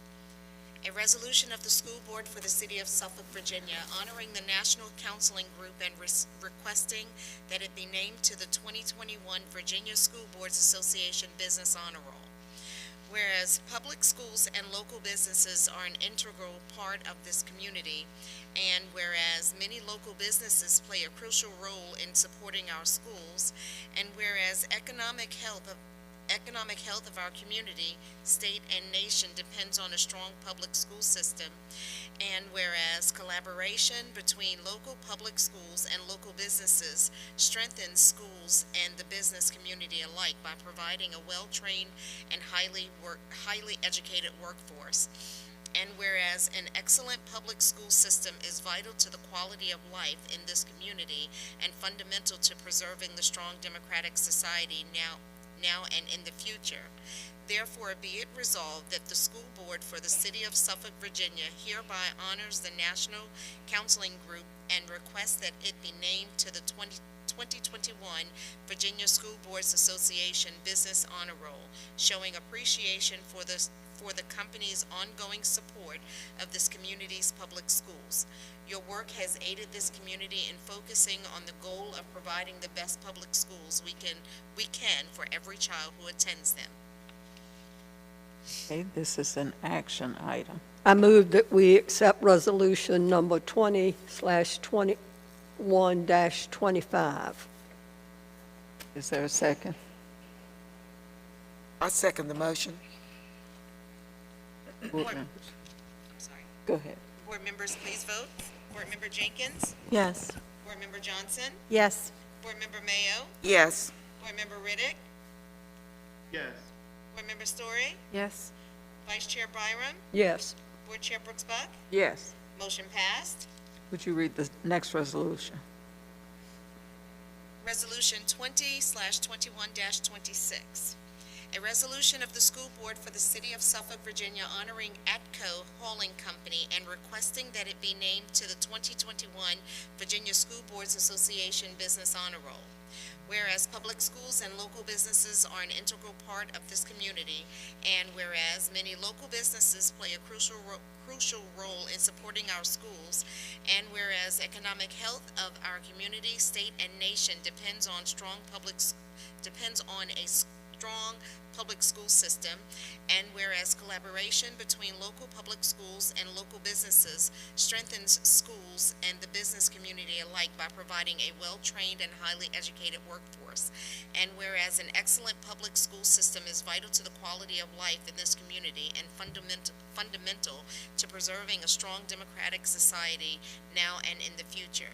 Therefore, be it resolved that the school board for the city of Suffolk, Virginia hereby honors Atco Hauling Company and requests that it be named to the 2021 Virginia School Boards Association Business Honor Roll, showing appreciation for the company's ongoing support of this community's public schools.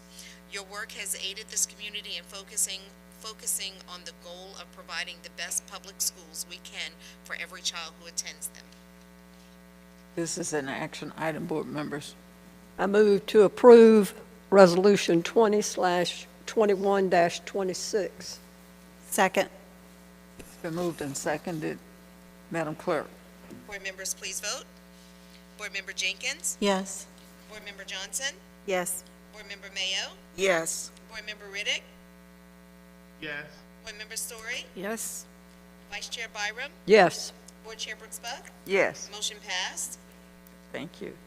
Now, we are at the payment of bills and payroll for March 2021. Board Member Story, you asked that that be moved. So if you give us some information about your concern. Well, I have some questions about payments that don't have any description and are blank. Okay, would you give me the question and maybe we can find out what your concern is?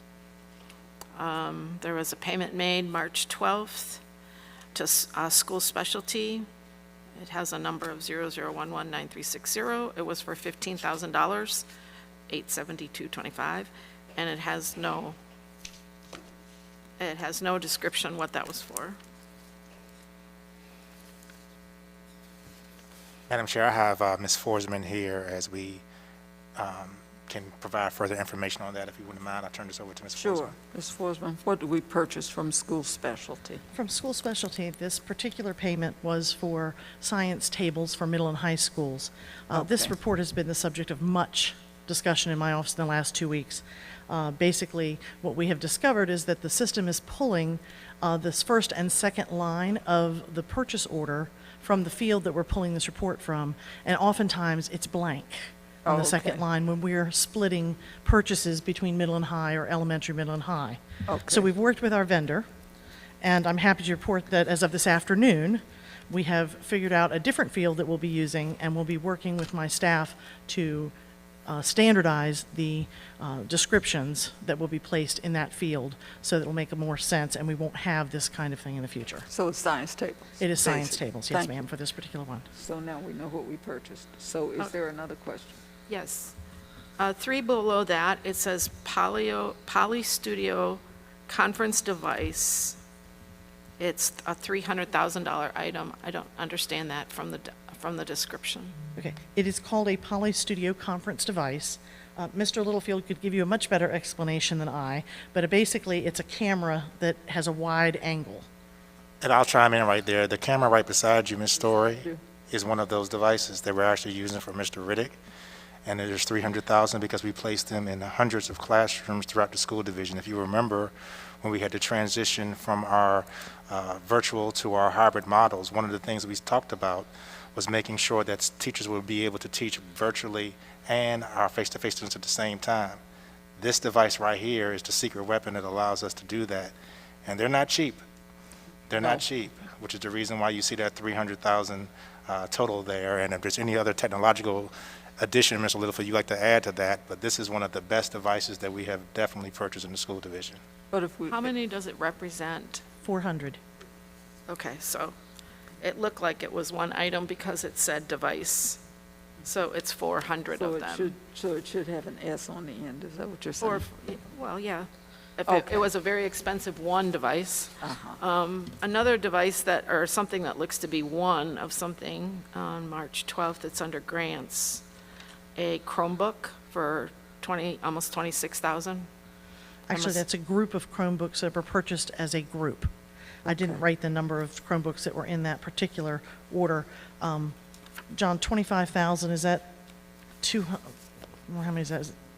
As I say, we had several for 200 or so. So, Okay. So again, it's a multiple It's thing. multiple, It's and not they're one of ordered as them. a set or a group, and so it doesn't always tell you Chromebooks because we're placing the order for a set of 300 Chromebooks. So it tells you the type of Chromebook we're ordering. So that's just something that the public wouldn't know either if they look on the bill thing. How about reimbursement for school grounds projects? Who do we reimburse? At the end of last year, we put some money out for schools to reimburse them for making the grounds more beautiful, if you will, or to make things better with not just branding, but also with the flower beds and things like that. And so over the course of this year, as schools have turned in what they have spent that money on, we reimburse that school back for that money that they have spent on beautification. So lawn care is basically Well, what not it just is. lawn care. There's lots of things that they can do. We did not specify to them they had to Trees, do lawn care. bushes, flowers, painting, It can be anything anything. that It they could be did. signage, it can be branding, it can be Signage, door beautiful signs, beautification of the flagpoles. building. I see. Anything that they can do to make the building more appealing and welcoming for students. I see. Thank you. On March 22nd, on the first page, so this is under credit card purchasing. There's two rather large to Staples for $46,000. It just says Staples purchase. Yeah, I know what that is.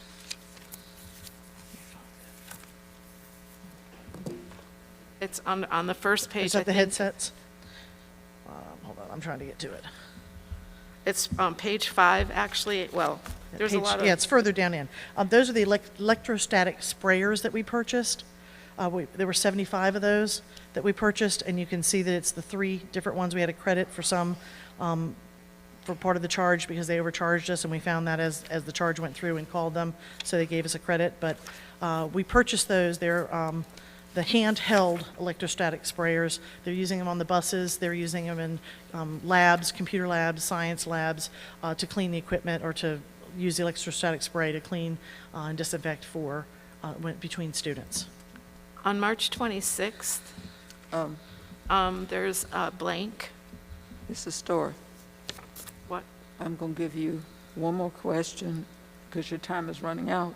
And if in the future, board members, I'm going to say this to all of you. Since we get these reports a week in advance, if you have questions and there are questions about each of the items on any of these lists, you get these and they're posted. You may ask these questions in advance. I didn't get any of these questions before tonight, before just now. And if you have questions about items, if you will send them to me in advance when you get this list, I will get these answers for you if you have concerns about each of the items. If there's an S left off, if a Chromebook, if we got a lot of Chromebooks or whatever, and we can get those answers for you if you have the critical concerns about these. But we do get these reports in advance because this is, these expenditures, what we bought at Staples and these kinds of things, we could not answer all of these tonight. Well, we can answer all of them tonight, but not tonight in 10 minutes. So do you have one more question that's a critical item on this list? Because they are bills and we do have to pay them anyway, but we're going to go through this. Do you have a question that's So on something March that's real important? 26th, the bill list, there's something to IPVO. And maybe that's once that thing says shipping for $17,000, then it has a CAM for $17,000, and then a blank. Yes, and again, that is that That's those 3 situation things? where we split it elementary, middle, and high. Elementary took 50%, middle 25, and high school 25. Those were document cameras. We purchased 535 of them. And the last one is a countertop barrier 2-pack for $144,000, right above it. To FSI office. Didn't write that one down. I'll have to look that one up. Is that the barriers that we purchased? Thank you. The Those dividers. are the plexiglass barriers. Those are for the plexiglass teachers. barriers. Thank you. Plexiglass barriers for the teachers. Thank you. Thank you. 1,100. Yeah, we bought them for each Thank you, teacher's Ms. desk. Forsman. No Thank problem. you. Board members. Anybody else have any question? Okay. Are there the local plan for the career and technical education? Madam Chair, we need to vote on that. Oh, we need to Madam vote Chair. on, we need to vote, can we do them together or do we need to vote on them individually? Individually. I'd say we do them separately. Okay. I need a motion to approve the payment of our bills and our payroll. So moved. Second. It's been moved and seconded. Board members, please vote. Board Member Jenkins? Yes. Board Member Johnson? Yes. Board Member Mayo? Yes. Board Member Riddick? Yes. Yes. Oops, Member sorry. Story? Yes. Vice Chair Byram? Yes. Board Chair Brooks Buck? Yes. Motion passed.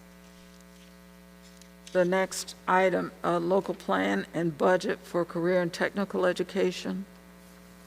Mrs. Stewart, what is your question? So on that one, it says that there's lots of tabs available or to explain what the plan is, but they're not available on they're not included.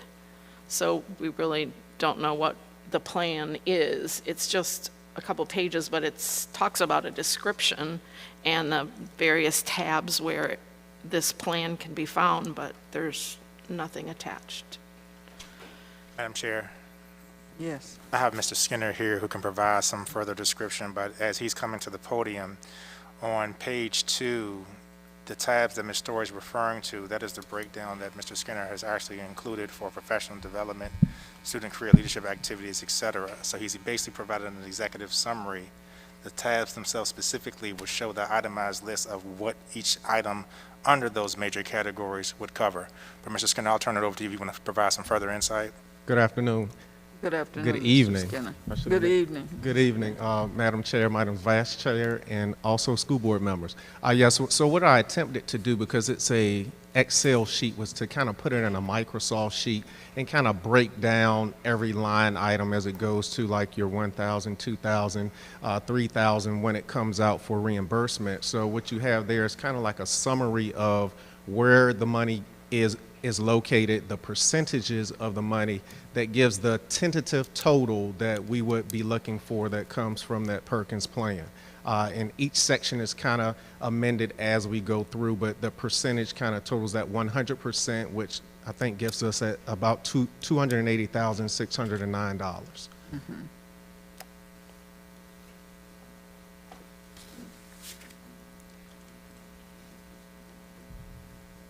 I just got kicked off here, so I had another question, but I just got kicked off. Okay, so what you're saying is it's too much information, like the special ed plan had it all there, so it's too much information for you to list out for us? Is that what you're saying? And so you summarized it? No, I actually stated that it is a summary for, to break down every line item so that the money can be seen in the percentages that everyone can see totals that 100%. So is that available, the It is line item? absolutely available. Those are the line items. So unless you're talking 1,000 goes into this, 2,000 goes into this, but when you break it down, those are the actual line items that you're going to see the money located in. Okay, thank you. Thank you. It's So a pleasure. board member, any other board members have questions? Since there are no questions, board members, I need a motion. Madam Chair, I move for the approval of the report.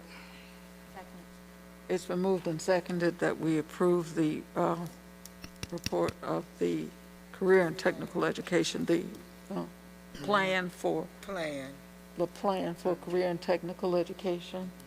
Board members, please vote. Board Member Jenkins? Yes. Board Member Johnson? Yes. Board Member Mayo? Yes. Board Member Riddick? Yes. Board Member Story? I'm going to vote no, just because I still am not clear about what it is, but I don't have enough time to figure that out, so, but I never like voting on something I don't understand, so I'll vote no. Vice Chair Byram? Yes. Board Chair Brooks Buck? Yes. Motion passed. Thank you. The other items are informational items. Are there any specific questions that you all have regarding the information items?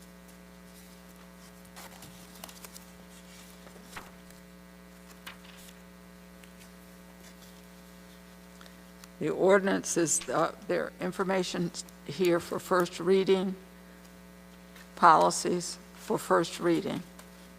If anybody has any questions or concerns, these are policies for first reading, and they're expanded in your information in your board packets, and then the other items are information items. Okay.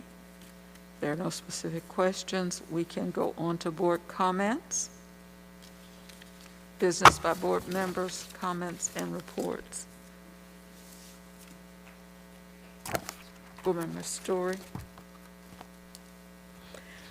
I'd like to thank Mr. Kasmark for coming and speaking, and I encourage all of our citizens to make, I hope we'll make an take an opportunity to come and speak to the school board, because it is your school system, it is the public, and I hope that I'd like to see more citizens participate in our meetings and give input and feedback on the Suffolk Public Schools. So thank you, Mr. Kasmark, for coming and speaking. Second of all, I put out on my Facebook, but I want to say it here too, just a compliment to the city of Suffolk, and I guess this goes to former Mayor Johnson, about just that there's some really good, easy, on their website, of way to get open information. They've got a very good digital representation there. You can find a gazillion meetings going back and their minutes and agendas. It's just very user-friendly. And I know the Circuit Court has worked really hard too. Shout out there for how much they've put everything digitally. I hope that we can work towards that, so that Suffolk Public Schools can just look at that, get everything digital, so it's very easy to send out and very easy and transparent for the public to see. I know that Dr. Brooks Buck is very proud of our audits, and so I'd ask that they are public information. I ask that the audits for the past years, that they be digitized and that they go on the website, so that the public can see our audits that she refers to. So I would like that. I also see that, congratulations, I want to give a congratulations to Mr. Graham. Long overdue. He's a great teacher in the IB and math, regular math. He was a great asset to Kings Fork High School when we hired him there, and does an excellent job, and it's a very well-deserved Teacher of the Year for the district. So shout out to you, Mr. Graham. Congratulations. Good job. Ms. Mayo, thank you very much for reminding me that there's these reports somewhere, these safety reports.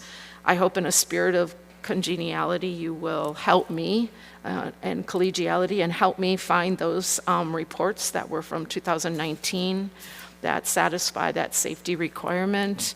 If you could help me out with that, I would really appreciate it. I know that Dr. Brooks Buck wants the board to work together and more cohesive and collegial, so if you could help me find those safety audit reports from each school that we got, that would just be great. Thank you so much for maybe remembering that.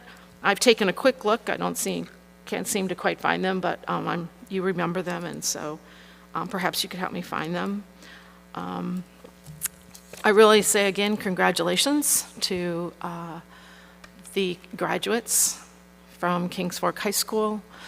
Great group of kids. It's just really, I understand why Dr. Brooks Buck likes this time of the year and is very proud about that. And it is really great to see kids graduating and moving on, going on. I think it's just tremendous. So that's very exciting. And I think that's all I have for tonight. Thank you so much for this time to just to say thank you. Job's well done. Mr. Reddick. Good evening, everyone. I'm going to make my comments short. At least I'm going to attempt to keep them short. I do want to give some tasks to Dr. Gordon. Well, not tasks, but I have the following questions that I was not allowed to finish answering. I do understand Madam Chair desire to move the meeting efficient. I commend her for that. Dr. Gordon, if possible, could you provide me with the number of non-exposures for our division and which schools they have come from, and a list of how many exposures and which schools they come from, and specify as to whether it was staff or a student. And that's the end of my COVID questions. In closing, I just want to say that Dr. Gordon and the team that is down at SAO, you all are doing an excellent job. Ms. Forsman, matter of fact, let me not call names because I'm gonna miss somebody, but you all are doing a very excellent job given the circumstances we're going through. I appreciate you all in your effort in continuing to be transparent as you have been doing so diligently going forward. I also want to thank our frontline employees who are showing up every day, making the dream come to reality, making the vision a possibility. And I just want to say thank you. Also to our fellow school board members. It is a great opportunity to work alongside all of you. We have our differences, but we do work well together. Most of us, if we reach out to each other, we can have conversation, one-on-one conversation that is, and, get things, talked about and of different perspectives on different situations that's going on in our world. And I just want to say thank you all for being an amazing team to work with, and I look forward to continue to work with you in the days and months to come. Thank you. Thank you. Mrs. Jenkins.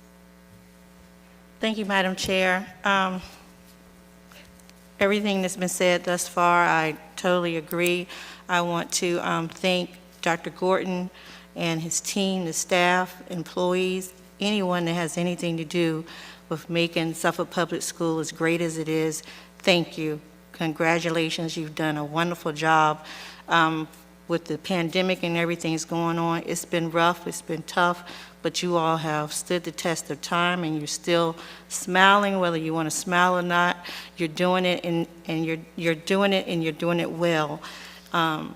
Anything that we can do to try to make things better for you, ask. If it's all can be done, we don't know, but we're here for you. We're here to support you, and I don't want you to ever think we don't appreciate anything that you're doing. You are being transparent. You're going over and beyond. So if you ever hear any type of negativity, just know that you're doing a great job, okay? And we appreciate you, and we want you to continue to know that we care about you. It's not just punching a clock. We know that you are human beings, and that you're doing the best that you can. You have families that you take care of and that you have to go home to, and that's why we want to make sure that you all are taking the safety measures and the people around you are taking safety measures, because it's about all of us. I want to say a special thank you to one of our employees, and that's Ms. Diane Majette, for providing these autism ribbons that she made. She made probably 1,000 of them, and because she's a real advocate for autism, and I promised her that I would wear mine, and I see others have theirs on. So this is Autism Month, and everyone, we need to learn more about that so we can help the parents as well as the students that we see. I want to say again, congratulations to all, not just the honor graduates of Kings Fort, but all the graduates, and will be graduating and walking across the stage. I look forward to that. Thank you, board members, for all that you do. It's not just having this board meeting every month and then doing nothing else. We work every day with Suffolk Public Schools. We get tons and tons of emails, whether they're happy emails or negative emails. We do the best that we can to continue to make Suffolk Public School great, because it is great, because we have great students, we have great parents, grandparents, staff. We love you. Have a great evening and a great rest of the week. Board Member Johnson. I have to resist the temptation to say Mayor Johnson. First of all, Board Member Johnson. Some of these comments, it's hard to follow because a lot of it is what I was going to say. I was going to say this is my third meeting. I will say that in the time I've been on this board, I have asked a lot of questions because there are a lot of things that are different from the world I was in. There is a lot more detail to a lot of what goes on on this board, even as well as to all of you. And I just wanted to say that in that short time, I have developed a huge sense of respect and trust that the answers that I am getting are good answers, and that everyone I have spoken to has only the best of intentions. Ms. Forsman, I think you do an amazing job. And I have to tell you that I've looked at budgets for 20 years, and your budget is very, very transparent. So, if there's an item here or there, certainly the explanation comes out before it's even, it's second nature to you. So I want to thank you for that. I also want to say, we hear so much about transparency, and I'll only say this. This board is we're the target for transparency, and that's fine, that's good. But I'd like to encourage everyone to make sure that there are other public bodies. Look at closed sessions, look at the motions, look at what comes out, look at how it's certified, look at all of that. Because I think you will find that we do a pretty darn good job from what I've seen in the short time I've been here. I have heard things, I've seen things, but I only know what I experience. And I can tell you that I think this board is doing an excellent job. Dr. Gordon, I think you are doing an excellent job. And to everyone out there, no one has not been touched by COVID. But I don't know that there's a group that's been more touched by COVID than the school systems. And I just have to say to each and every one of you, to the teachers out there, I want you to know, and if there's something we can do, and if it's something that maybe there's a question, okay, maybe a few people might not get it right, I'm willing to do whatever I need to do to give these teachers the boost they need to make them feel and understand how much they are valued. Because life will not be normal until our children are back to school. And it will not be normal until we all know they're safe. And that's what you all are doing. And I thank you very much for it. And it's an honor to sit here. Thank you. Thank you. Mrs. Mayo. Thank you, Madam Chair. So many wonderful comments have been made by my colleagues, but I just want to thank Dr. Gordon and his team, as well as the administrators, the teachers, and all of our support staff for the entire Suffolk Public Schools family for all that you have done.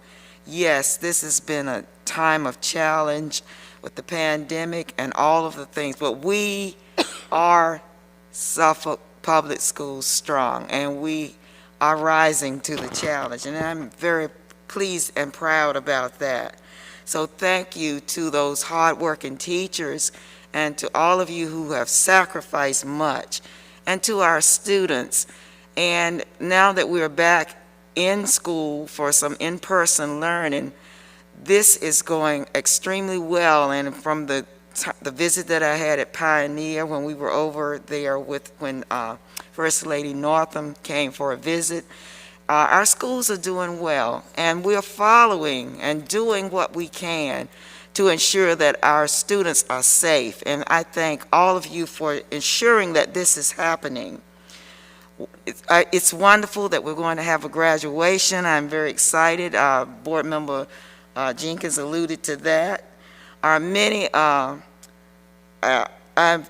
very pleased about that, and that each of our high schools graduates will have an opportunity. Congratulations to all of the graduates, and specifically this evening to the Kings Fork High School honor graduates. Also, our teachers of the year, our citywide teacher of the year, Mr. Graham, our rookie teacher of the year, our elementary teacher of the year, and middle school teacher of the year. Wonderful work, outstanding service to Suffolk Public Schools. Again, thank you so much for all of your sacrifice, and let's continue to make our school the best SPS. Thank you. Thank you. Vice Chair Bauer. Ditto, ditto to everything. To those 113 Kings Fork honor graduates, we can't say enough. Thank you for making us so proud, and your parents, and the community, and the part you're playing in moving us forward. The teachers in the spotlight this month, they're outstanding. The City Teachers of the Year, Toy, all of those outstanding. Rookie teacher, we hope she'll stay with us many, many years at Lakeland High School or wherever. But really, all of our teachers are stars.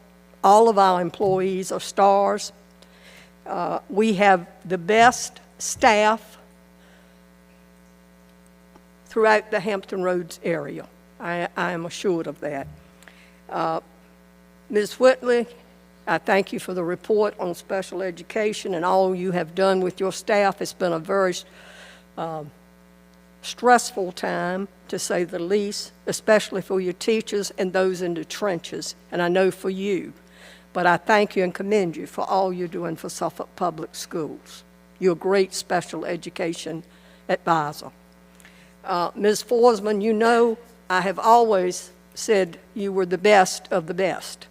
And I know you are very transparent, that you try to do the best job you can with inadequate forces, I would say. I've always said that you don't have enough people really to help you do the job that you're doing. But no matter what, you always come up with the answer, and I appreciate that, and I commend you for that.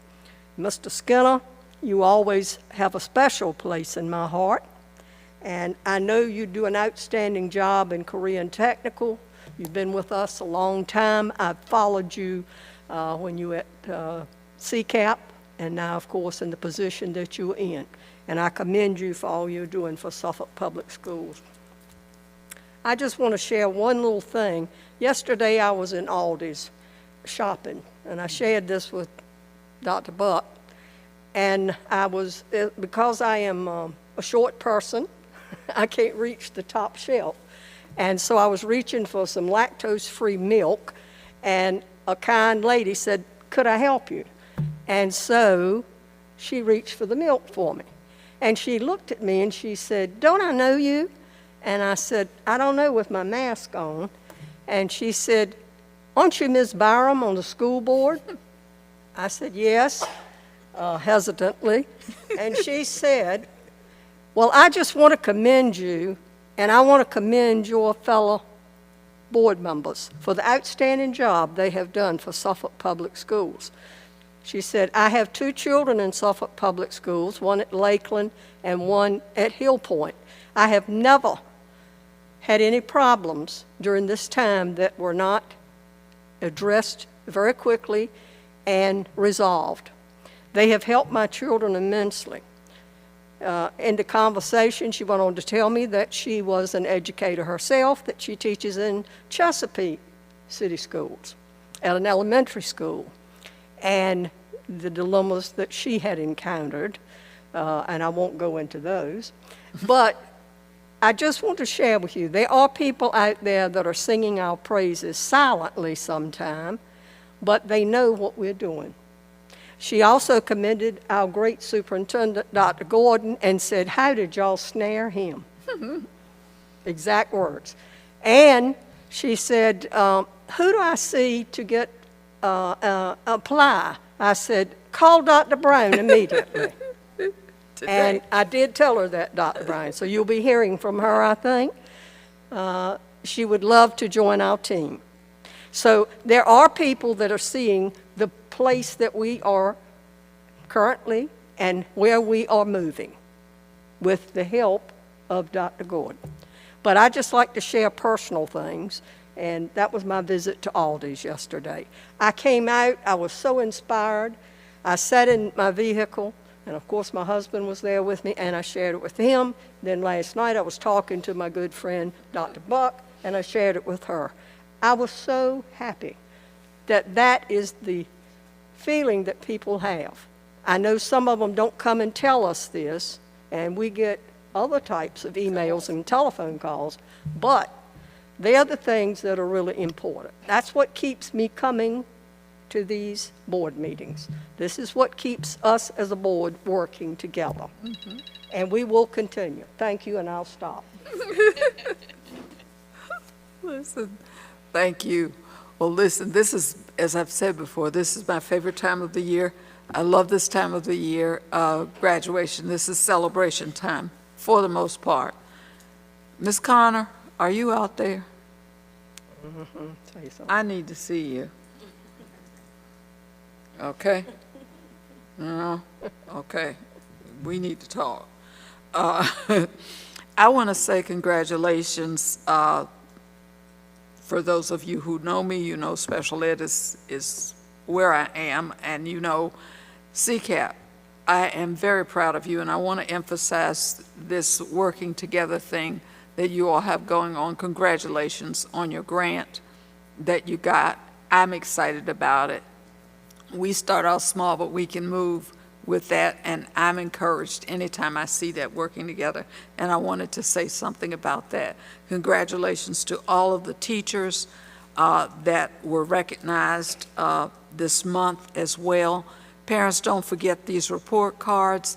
Sometimes we do hear those negative comments that kids aren't in line and they aren't in tune and they aren't paying attention and whatever. We had 113 honor students speak. So to you, I say, get a grip. You don't know what you're talking about. Anyway, going from there.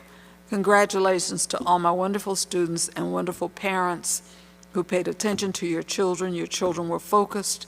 They were in tune. They were recognized tonight. And I know next month when we recognize even more students, just because we got another school, a bigger school, we'll recognize even more honor students. So there are a lot of people who are paying attention, a lot of kids who are working hard, and a lot of parents who are staying focused and working with them. And those are the ones that I choose to talk about. Just keep doing what you're doing. Thank you to all of our Suffolk Public Schools family and our team. Thank you for doing what you do, from the bus drivers who bring them to school and the people who prepare the food and the people who clean up after all of us, as well as the teachers and the staff. Thank you for what you do. We appreciate you, and we want you to have a great evening. Now, I'm going to say this in way of closing and hopefully getting an amen. The other items on the agenda are information items. If all minds are clear, if people don't have any more questions, if they don't have any more concerns. Anybody? I don't see anybody. Good evening. Have a blessed evening. We are ready to go home.